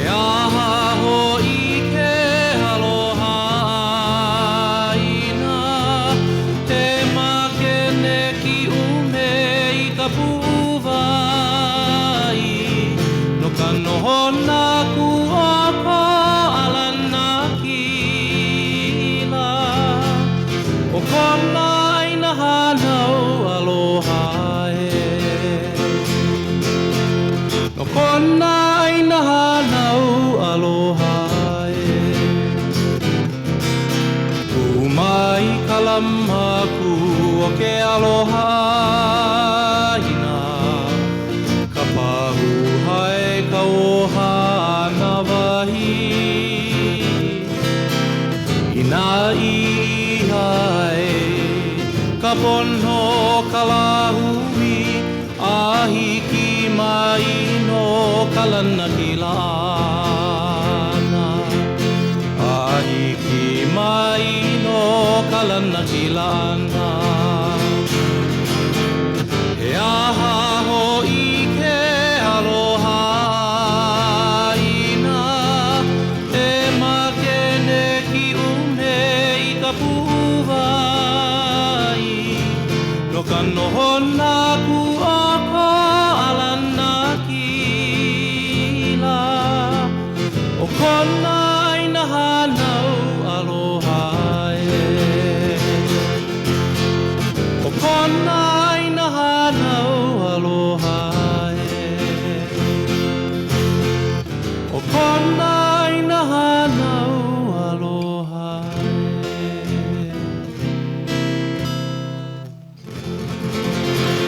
Sapuan mele aloha aina. Wow. Oh yeah, hiki ki wala uma nea. Oh, maybe we'd best get out of the line of the speakers. Kalamai. Mahalo nui. Yeah, wendani.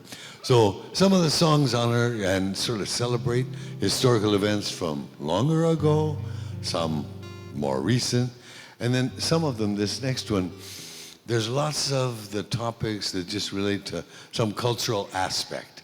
And this one, we thought, this man, Z.P. Kaloko, well, it's Kawaiko Mai. Yeah, there's a collection that was made on, well, because he was such a remarkable resource. And he had been a teacher until the schools went into English, and he gave that up and took up educating through the newspapers.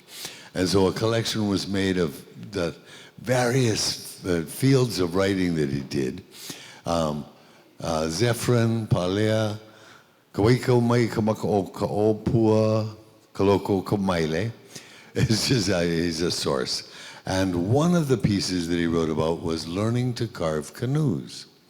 And it actually illuminated the process of master carving and handling of canoes, bringing canoes down.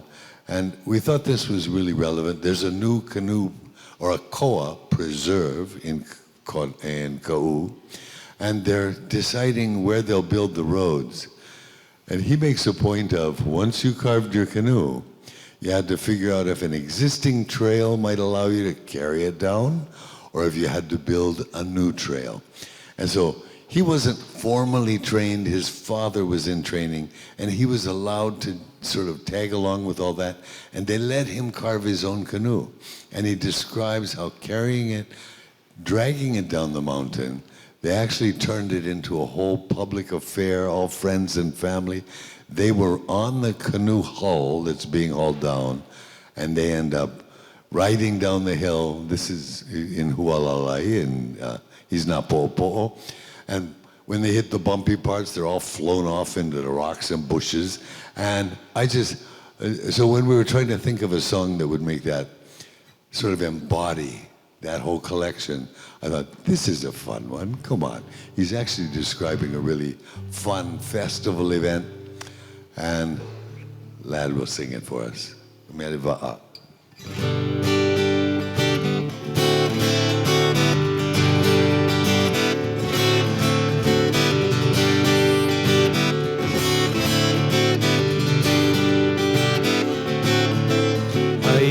Ka la'i o kona kai opua i ka poli olu o hualalai. Ina ku'u koa a kalakalai kau pono i ka ele o ka wa'a. Huki i ko hala, huki i ka u, po o kele i ka ihu o ka wa'a e. Kau o iho i ke hala nihi e ki ke ana i ka wao. E mali e I kanalu hale hale I uka laho na po'o Huki I ko hala, huki I ka u Po'o kele I ka ihu o ka wa'a e ila ke kula mahala e kaua e lana hoa hele lele I mua iho ahiu pampalele ho I ka ihona huki I ko hala huki I ka u o okele I ka ihu o ka vaahe Au I ka ale o ka o pali pali o lele iha e na o hua Lele I ana I o I ane I kani o kani u kani aka Huki I ko hala huki I ka u o okele I ka ihu o ka vaahe Ina ka puana me ka leole ano ka vaahe na luloloha Kaulana mai nei o nā po ono ka lopu o ka maile he inoa Huki I ko hala, huki I ka u o okele I ka ihu o ka vaahe Huki I ko hala, huki I ka u o okele I ka ihu o ka vaahe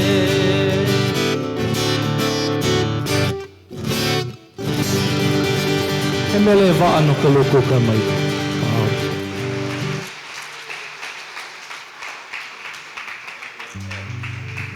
Mahalo, mahalo, mahalo. And the last song that we want to present, there's one in every one of the collections, so jump in there as can. This one, again, didn't connect to a single collection as much as in La Ho'iho'ia, Restoration Day is celebrated. And I guess I'd heard grumbles about, yeah, but nothing was restored. and I thought, no, look at, and Kawena as the foundation of Renaissance in so many ways, would be ecstatic to see some of the fruition of restoration movements, of language, of navigation, of some of the pieces that have come to be. So I say, we need to celebrate the successes of restoration. There are many things being restored, and that's what this song does. And it's our last song, but Hawaii Imiloa.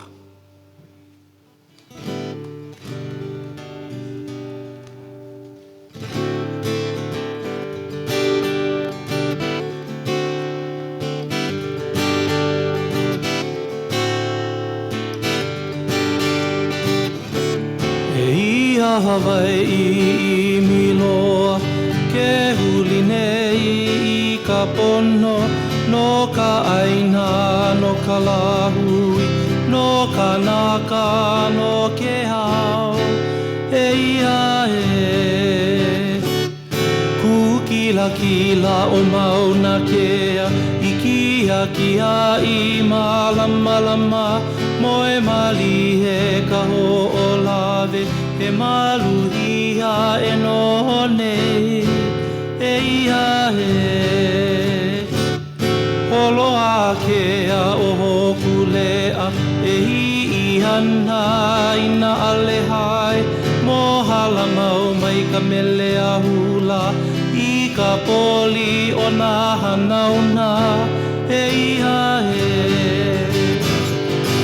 o Hawaii Miloa mai kino hiloa mai he pai moku he kanaka a he moʻolelo mau o Hawaii Miloa he kukahi I ke ao a I loko lilo iho kahi e pula mai Kani hou mai la kupinai ka leo lea o nā oiwi e alana I ana kupuna e hoʻoilina e ka huai e ia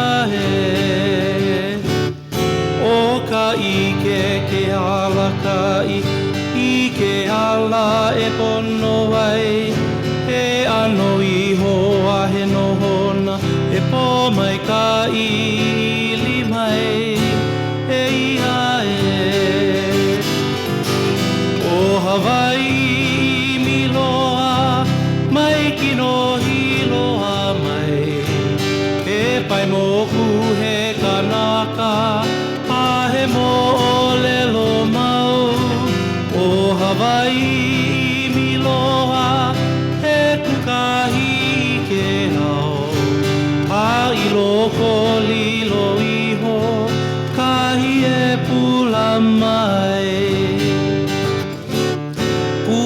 ua e ka haina I ka ola paa mai ka pō mai e hilo mai la I nā maave ka kuha papa mau a mau e ia e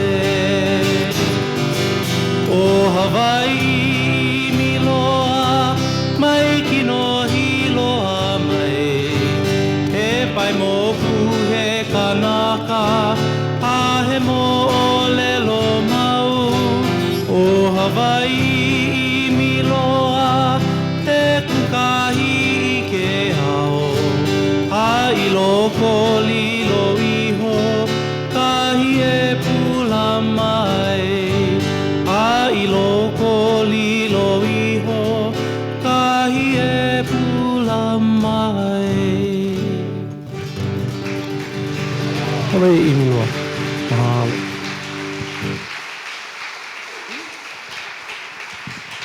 Wow.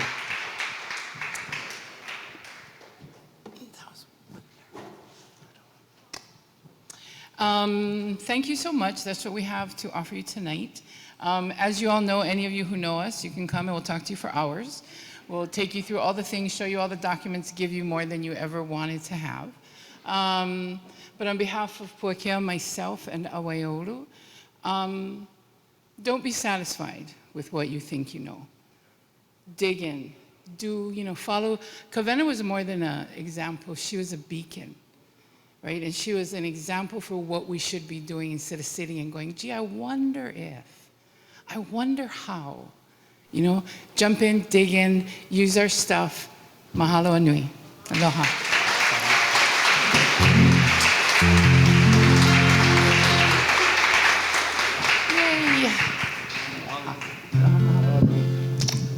I think that deserves one more pa'i lima. Mahalo nui.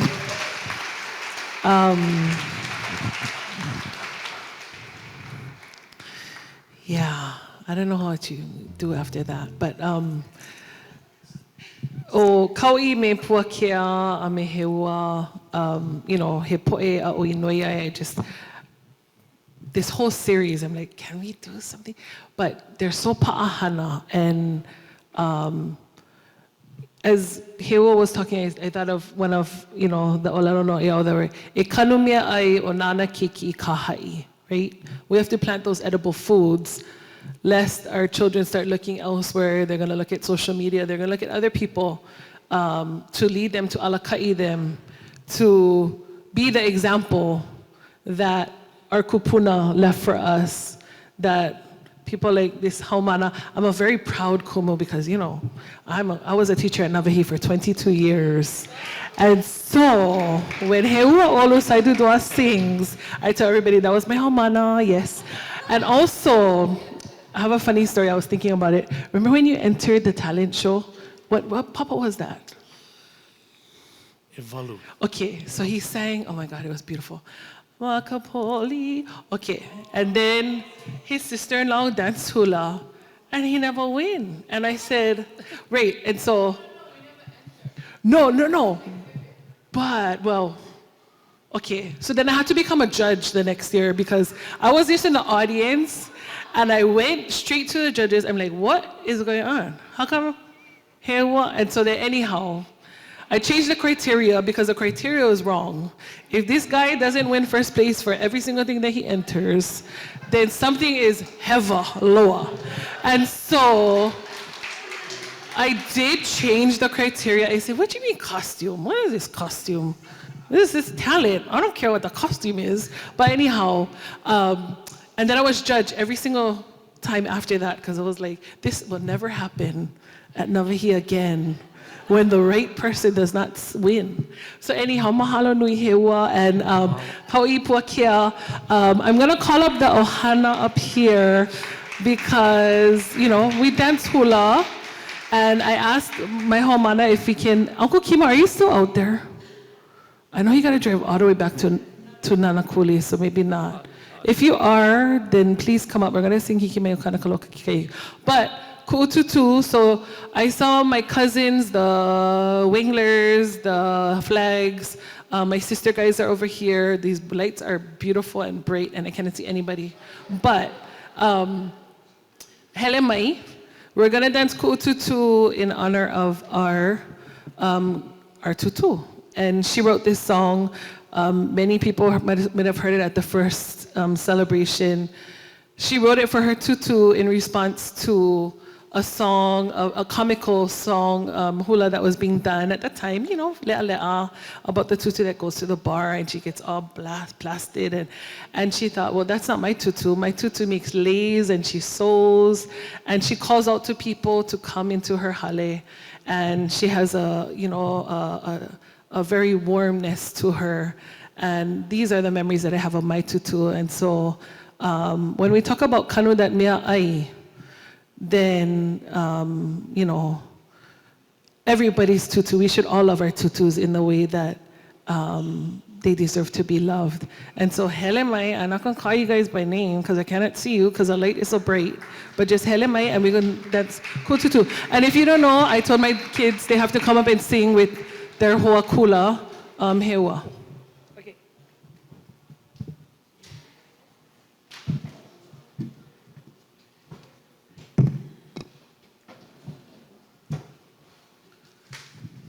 I can say your name in the microphone if you really want me to. Hele mai ina kiki harman kikahi.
one song that our great grandmother wrote.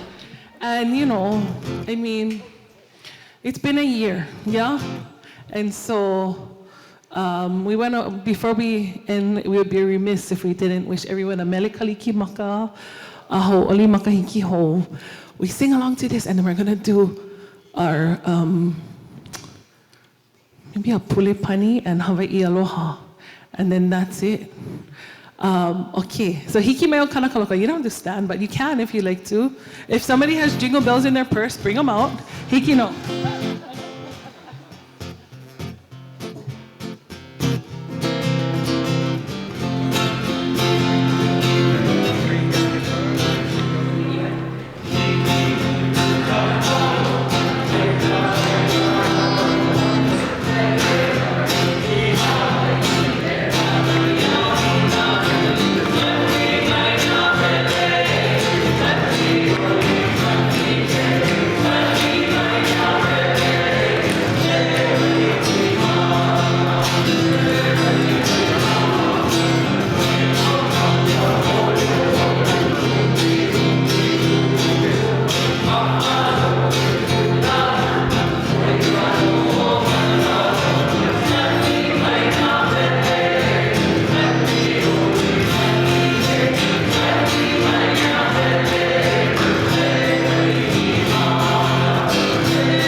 Leila, I can't say this enough, but mahalo, mahalo, mahalo, ya oko.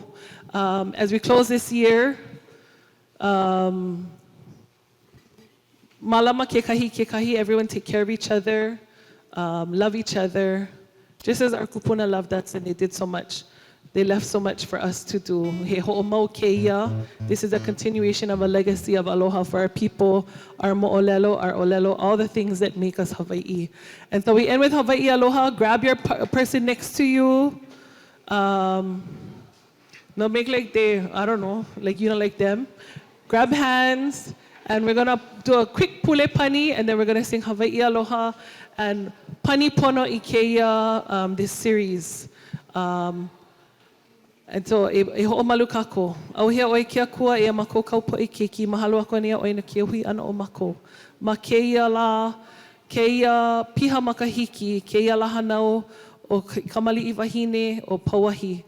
Pela pu no keia panina no ka pukaina ho'ohano i ka me'e nui o ko mako ohana o ia ho'i o Mary Kawena Pukui. Mahalo ia oi ko waiho ana i keia ano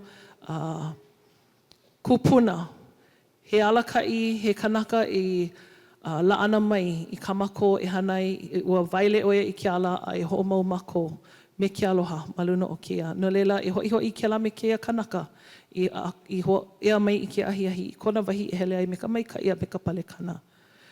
E ho'ohui hoia mako ma ka wākupono. A e ho'olau pa'i na po maika i maluna o na lima a pau i komo i loko o keia hana. Ho'omau i ko aloha ana mai a mako o ki ho'oka'awali na mea maikai ole. O kia ka mako leo pulea o e makaino ka makua ki keiki a me ka ohane he molele. Amene.